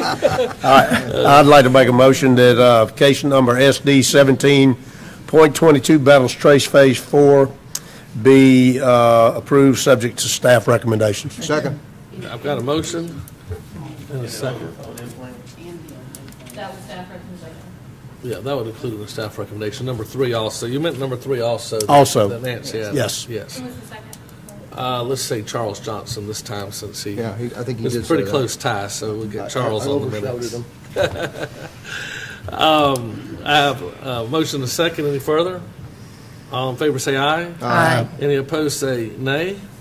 The motion passes unanimously. Next item on the agenda, SD 1723, a public hearing to consider the request of Dewberry Pebble Ridge for a final plat approval of Phase 3 of Greenbrier at Firethorn, a 29-lot subdivision. Okay, this is a similar situation. The final plat, the preliminary plat has already been approved. It's a part of a PUD. It's a larger subdivision. Again, for reference, I put all the phasing. I attached a map in there for all your future references for the Firethorn PUD. This is Phase 3 at Greenbrier. And there were just 2 conditions, I believe, on this one, the final inspection and the operations and maintenance agreement to be executed and recorded. Okay, thank you, Nancy. Good job on that. And is there, well, I'll go ahead and open the public hearing at this time. Anybody wish to speak to Firethorn, final approval? If not, I'll go ahead and close the public hearing. I think we have someone here from Pebble Ridge. If you have any questions, but commissioners, I'll turn the meeting over to you, this item over to you at this point. I'd like to just mention one thing before you get there, that I would love to see this planning commission take a giant leap on behalf of Baldwin County in terms of lighting and lighting standards. That I don't know how many of y'all fly over Baldwin County at night now, but it's unbelievable. Then about 80% of most vapor lights goes up instead of down. There certainly could be a lot of things that we could do to improve the quality of. We have lighting recommendations that the lights have to face down. But there also are specific kinds of shields that eliminate that diffused light from reflecting back. Yeah, check the subdivision regs. We have that, but if you need any changes, certainly. Yeah. Okay. We can do that. All right. Any questions? If not, I'll entertain a motion. Make a motion to accept 17.23 Phase 3 with staff recommendations. Got a motion to approve. Do I have a second? Second. Any further? All in favor say aye. Aye. Any opposed say nay. Motion passes unanimously. Next item on the agenda, 115211, request for AT&T to run 2,400 feet of fiber optic along the east side of north section to the north side of Bayou Drive. You said it, Mr. Chairman. That's all that needs to be said. Anybody here on behalf of AT&T? In that case, I always look down. No, this is cut and dry. I'll move approval. I always looked at Jennifer down that way on these, but now I'm going to start looking your way. I like to always look at the staff person on our. Yeah, I think it's going to be fine. Okay. Okay. Not to catch you off guard, but I always just like to. You think? He's asleep. He's You're ready. supposed to be the expert. What do you mean you think? Well, sometimes Jennifer would have conditions on certain roads that bore a little bit deeper. We need to or recruit a tree hugger. For the purpose of future permits like this, we'd like to have some kind of video confirmation when they do directional boring alongside gravity systems, gravity sewer systems, to try to offset any damage that's done while That's they're good. doing the work. That's a good We point. haven't got to that point yet, but we are trying to work on it. I know Mars in Mobile had a pipeline company drill through, an unknown drill through a 50-inch water main and didn't know it. Did not know it until about 2 weeks later when everything underneath it left there. I have just a maybe a silly question. This is, on the elementary school grounds. Is there a certain time they're going to do this when there's not children on the school grounds that may be a hazard? Or I don't think there's any kind of time provided in here, and I don't think we have a requirement. I'm sure they'll want to work around that just for their own purposes. Sure. But I don't have an answer for that with question. the school traffic and everything else, I just didn't know if it was like maybe during a holiday they're thinking about this, or probably as soon as possible. I don't know. We'll have a recommendation. Move approval with the conditions as stipulated by the staff. Do I have a second? Second. Any further? All in favor say aye. Aye. Any opposed say nay. Next item on the agenda, deja vu all over again, 4,837 feet, a few different roads. Wayne, anything to add? Look down at our staff member here. Video confirmation we do need to get at some point, but you don't have any issues in that particular area specific you think of? Okay. Do I have a motion to approve? I'll move approval of this, subject to the conditions stipulated by the staff. Motion to approve. Do I have a second? Second. Any further discussion? Yeah, I have a question. Richard, Yes. the line running right to the left of the line bore label, is that running up a creek bottom? Now, the creek bottom runs between Fox Hollow and Pecan Street, the subdivision on Pecan Street. What is that? What's that wooded area that I'm looking at? That's not a drain? Well, the road that comes into Fox Hollow, everything on the east side of that road is undeveloped. It's part of a wetland buffer. And they're following the road in to that subdivision with the fiber. If I can speak to that, they're proposing to bore on the east side, on the west side, not the east side, and that will actually be within easements along that road, in a utility easement, not even in the right of way. Okay. All right. All in favor say aye. Aye. Any opposed say nay. All right, Buford.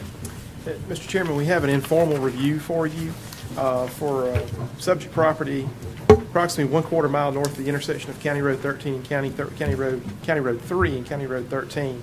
And this is the request of Mr. James Jackson. And Mr. Jackson is contemplating providing a subdivision request. In his one of the things that was illuminated for us is that there may possibly be a request for variance because this area would be outside city limits but within our planning jurisdiction. And so the possible request of variance might be to vary the 100-foot lot width requirement. And we have some photos of the subject property included in there, and I'll turn it over to Mr. Jackson for conducting the informal review. Thank you. Hey, I'm Randy Niemeyer. Mr. Jackson asked me to present this for you. And what we're actually looking for is just some advice, some input to kind of see what you'd say if we did this or that. If you look at the picture you've got there, and I've got one here as well, there's a right-of-way, a deeded access that goes east and west all the way from 13 to that radio tower. That radio tower on the right side of the screen is actually, can you see this where I am? Mm-hmm. That radio tower is actually the very top of Keller Road. So what we'd like to do is subdivide this 6 acres. Can we try it again? Okay. I was looking for this. Yeah, he's going to get it on just Okay. There we go. Oh, this is hard to drive, isn't it? There we go. Up and down and left and Yeah. right. All right. Is that going to focus a little bit? Or do I need to spin it around? I do, don't I? So you can see north and south. There we go. That's good. There we go. There we go. There's our parcel. Randy, point to the radio tower. It's way over here. There it is. All right, I'm with you. So that's the very top of Keller Road. All right. All right. This is our parcel, 6-acre parcel. We'd like to cut it into 4 pieces. And that would be 1.5 acres a piece. If we do it with the current subdivision regulations, we wind up with 4 long, skinny pieces of property, which we don't think are going to be that marketable. They're 110, so they managed to fit within the subdivision regulations, but there's not a lot of vegetation out there. So these are just going to be long, flat, skinny lots. We think they're going to be a little harder to sell. What we'd like to do, if you guys like this idea, let me spin it around the correct way. All right. On the south end of this property, there's already a 40-foot right-of-way. We'd like to use that and our 60-foot and add our 20 to it to have a 60-foot on this south end. That way we could put these 2 lots back here and have these 2 front 13. By doing that, you're also opening up this right-of-way to one day be accessible for all these other property owners. There's 20 acres right behind us that uses that right-of-way. There's this property. There's this landlocked piece that would be using it. There's this 29 acres that would be using it. So this right-of-way eventually is going to get used and hopefully developed. Rather than rob us of a full 60 feet for a right-of-way to get back to those 2 lots that I described, we're hoping we can figure a way to do a variance so that we can just shave 20 feet off this bottom of ours, couple it with that 40-foot. That way there's a 60-foot space there. Move that page back up a little bit. Other way. Okay, what you've got marked there with your red line down to the bottom is your 20 feet? Not to scale, no, because it's off there, but that's what I'm suggesting, yeah. We want to, instead of not using that 40 feet and us having to cut 60 feet off the south end of our property, we'd like to use that 40 feet and cut 20. Is that 40 feet an actual easement? It's deeded access in there, yes. Deeded access. Uh-huh. Is it deeded for a specific owner, or is it access? And actually, the only people that use it are the ones going back to the radio tower now. Plus, like I said, this 20 acres behind us. Well, let me swap pages again. The 20 acres behind us, that's the only way to get to it. This large parcel here is really the only way to get to it, although it does touch what would be Keller Road on this end. And this 29 acres, that's the only way to access it. So it's a public deeded access? I think it's deeded. These were all at one point the same family originally. So I think it's a family deeded access because these are relatives here. The family trust owns the radio tower property. So yeah, it's not a public access, but I think eventually it will be. Because if we sell this 20 acres at this 29 acres, which we've heard may be under contract or at least an offer pending, you know, there's potential development out there that everyone would use, and that's the logical place for it. And what we'd like to do is just be conservative without having to cut 60 feet off our south end. That makes, I mean, if you can use the 40, I mean, it certainly makes a lot of sense to me. Is that? And we can come back with a variance if that, and that's just one idea. I guess they're asking for a waiver of the requirement that all lots are on the horizon. Well, what it's doing is asking if we want to open up 29 Yeah, it's actually acres of asking two development things. to It's the east asking of this that, property. and if we can, No, the question, we're asking, do we want to open up 29 acres of development? Because that's what this would do. I mean, that may be. not necessarily, I could have one property owner on that 20 acres. That's who's been looking at it, is one property owner. It's ideal for a little horse ranch. It's got some hardwoods on the north half. Well, if that's access, you can get to that acreage anyway. I mean, my concern was just, you know, I would be concerned, do you have legal right for that 40 extra feet? Yeah, of course, we'd have to. If to. you did, and the staff recommendation was to approve, I mean, I like the idea of having two fewer lots on County Road 13. The lots are 1.5 acres, which is very nice sized lots, so it's hard to argue with that. And that's an area that large lots are appreciated. So as long as the attorney doesn't have an issue that, and that you've got a public, that you've got the ability for that 40 feet. What's the variance you were asking for? It would be for a 20-foot 20 instead of 60. instead of 60. How many other talking about an property easement. owners are there? The Just two? behind us are, actually, you call it three because the family trust owns the radio tower. And then this property here actually touches what would be Keller Road. And it's cleared, but it's not paved. It's not actually Keller Road anymore. So three other property 2 to owners? 3, yeah. Okay. Mhm. I mean, if they're in agreement and. And like I said, they're all the same family, so I know they'll be in agreement. They all use that 40-foot road now. Did you anticipate that being a 60-foot public right-of-way with a paved road? I'm saying that there's that potential one day. We don't see it, but there's that potential one day. Well, wait a minute. Yeah. Are you asking us to approve No, I'm asking you to. 4 lots on a 20-foot road? 3 lots on a 20-foot road? Almost. I'm asking. 2 lots. 2 lots on a 20-foot road? No. I'm saying we've got the 40-foot deeded right-of-way on the south end already. Instead of us doing a 60-foot straight off of our property, we just want to add 20 to the 40 that's existing. What's for the 60. what's the variance then if you've got an existing right-of-way? We have to have 60 feet, is our understanding. Well, if you've got 40 that's already, you're saying a public right-of-way, then you add 20 to it, that's 60 feet. If that There's gets no applied- variance then, is there? I was thinking there was. As long as it's a public right-of-way. To me, as long as it's public and you've got It's a right deeded. to I it. don't know that it's public. It's deeded right. Yeah. Okay, so I need to clarify that. Yes. But then if that's I clarify clarified, that, then y'all wouldn't have a problem with, okay, good. And I think a lot of mine would have to do with the staff recommendation also. So if you have any questions, I'd run it by Buford or Wayne or Nancy and kind of say, hey, how are you going to Call make a Nancy about every other day. So. All right. All right, that's Thank it. you, huh? sir. Thank you. All right, last item on the agenda, old or new business, SD 1718 Kirkman Lane minor subdivision amendment. And Mr. Chairman, this is revisiting an item that was considered at the last Planning Commission meeting. And didn't so get we're that. not asking for it to be reconsidered. But staff, we were approached by the legal counsel representing the property owner, which is Fairhope Holdings.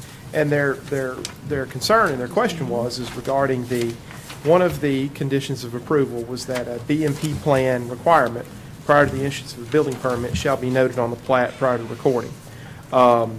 A what requirement?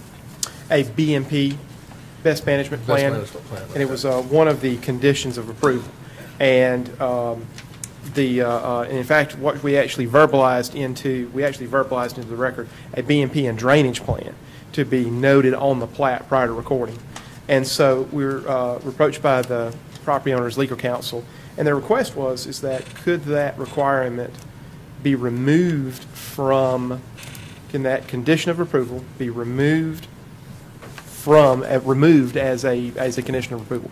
Remove that condition of approval so that way it's not reflected on the plat, with the justification being that the existing ordinance 1398, the existing erosion and sediment control ordinance, as well as various other regulations, are substantial enough to handle BMP plans and drainage requirements on these types of sites. And so, Mr. Chairman, I've got Danny Calhoun representing property owners here who can also explain it in greater detail or answer any additional questions by the Commission. Okay. What's our normal procedure on this? What do we normally do?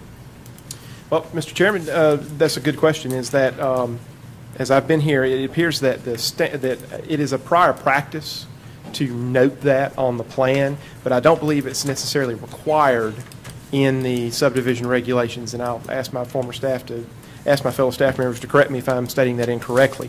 But if we have, for example, in this case, this was a minor subdivision, so there's not a set of construction plans included with the application. Could possibly have those in the future. the coverage and the assurance that BMPs and drainage will be handled is covered in the erosion and sediment control ordinance, because the building official and the code enforcement officer, they have the authority to place stop work order on a project if necessary.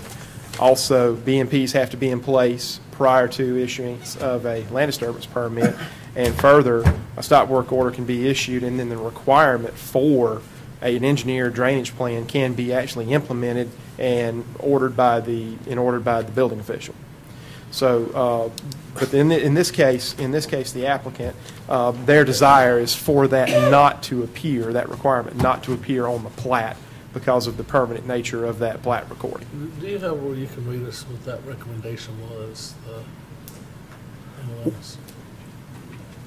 And what's the problem with it being on the plat? Yeah, that's what I can't figure out either. And Mr. Chairman, that's was why I was going to invite Mr. Calhoun to come up here and let him illuminate why the property owner does not desire or wishes that not to be placed on the plat, to explain that in greater. Very good. So Emily's just given me a copy of the meeting minutes from last time. And so this, of course, was SD 17.18, public hearing, consider request of Sawgrass Consulting for plat approval of Kirkland Lane subdivision, a two-lot minor subdivision. And so the conditions of approval, I'll read it back to you. 1, BMP plan requirement prior to issuance of a building permit shall be noted on the plat prior to recording. 2 and 3 and 4 are 2 and 3 and 4 basically are some text edits for the approval blocks for water, sewer, and power. Also, that they furnish the letters of availability for water, sewer, and power and gas. And then 4, submission approval of a fire flow model for the subject property. So the remaining conditions of approval will not be affected by this request. This is strictly related to the BMP plan requirement. And so we're not asking to reconsider the zoning case, but to, if it's pleasure of the commission, to amend the motion and amend the second. Is that y'all's recommendation? Yes, sir. And because the BMP is required anyway to do that? Yes, sir. But it's essentially a redundant requirement. It's essentially a redundant requirement, and this is something that we'll address for future applications. But this was the first example since I've been here where the applicant actually requested that it not appear on the plat. I'll ask again, why? Yeah. That doesn't make any sense.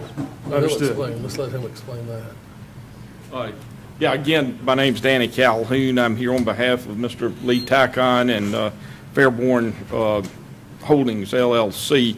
Mr. Tacon's primary concern was, and it also made reference to submission of a drainage plan, which is really a major subdivision terminology and just does not apply to minor subdivisions. And that was our main concern, was that it also required a drainage plan.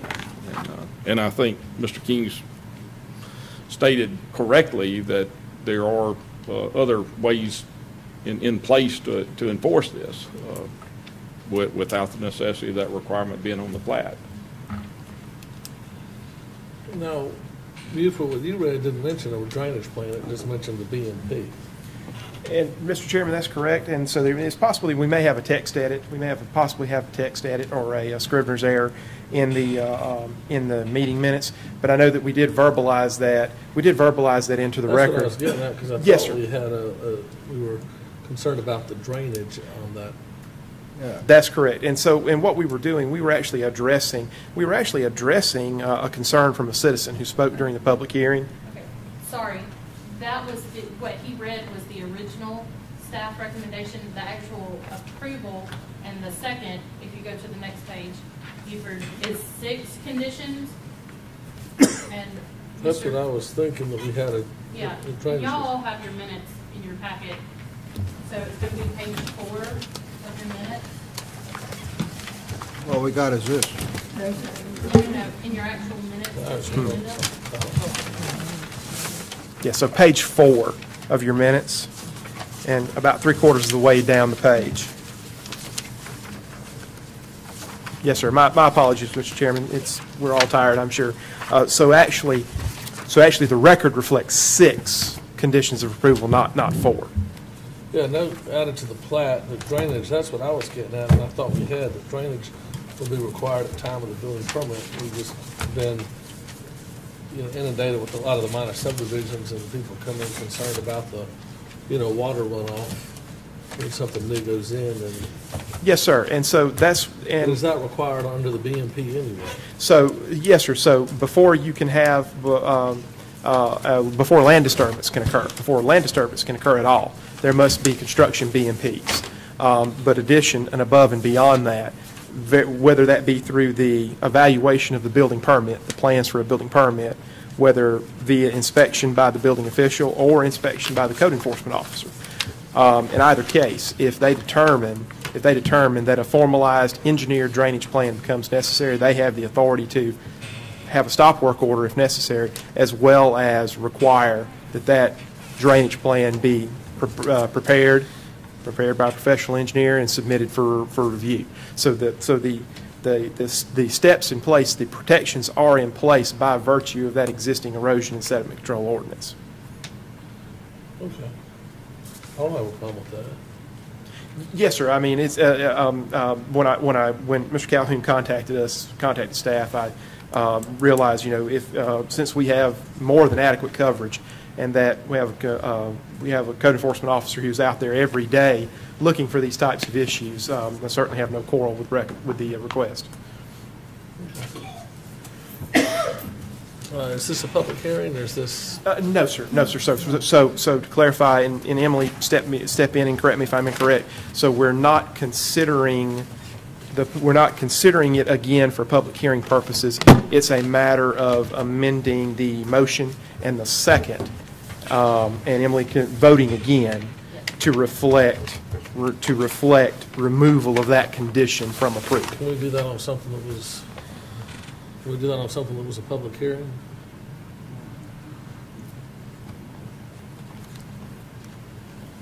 I don't know.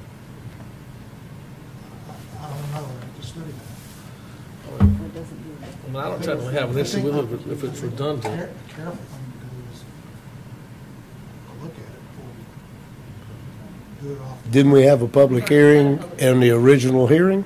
Well, we had a public hearing, then voted at the public hearing to go back and change what we did. What we did behind the scenes just seems to me like. That's my point. If Like we had a public hearing, in the initial application, yes, it only seemed, and we made a decision at the public hearing, yes, it only seemed logical that you would have to have another public hearing to do it the way it ought to be done. I agree. How do you know So it wasn't advertised, is that correct? No, it was not. Not for this meeting. I mean, I don't have a real big issue with it if it's covered under the BMP. I just, procedurally, I think, can we hold this over 30 days and see procedurally if we can do this? I think we might have other people coming in trying to do the same thing. Lee Tack on Fairborn Holdings, 738 South Mobile Street. We've been working for about 30 days to get this through and get it approved. I mean, the issues with the drainage plan is what drove this, because it's a minor subdivision. The drainage plan wording in the plat implies a major drainage plan that's contained in a large subdivision. I don't think we're doing anything that's abnormal, because under the current regulations, myself, anyone who buys those properties to build further is covered by the ordinances that are under the city for the drainage. I mean, we're stopping me from going forward with the development of this over an issue that, truthfully, if you had looked at the property, my property is the only property with a drainage ditch on it. It has been reviewed. There were no drainage issues. I addressed this with the complainant originally before the hearing, and I have not been notified of any issues. And one thing I might bring up for you guys to consider, when someone makes a complaint about it, there should be some evidence provided of why they're addressing it and what's there. And I have yet to this day been able to substantiate it. Again, a careful look at the property. I'm the only guy with a drainage ditch that rolls downhill to the property that is in question, and that drainage ditch stops at his driveway, and there is no more drainage ditch.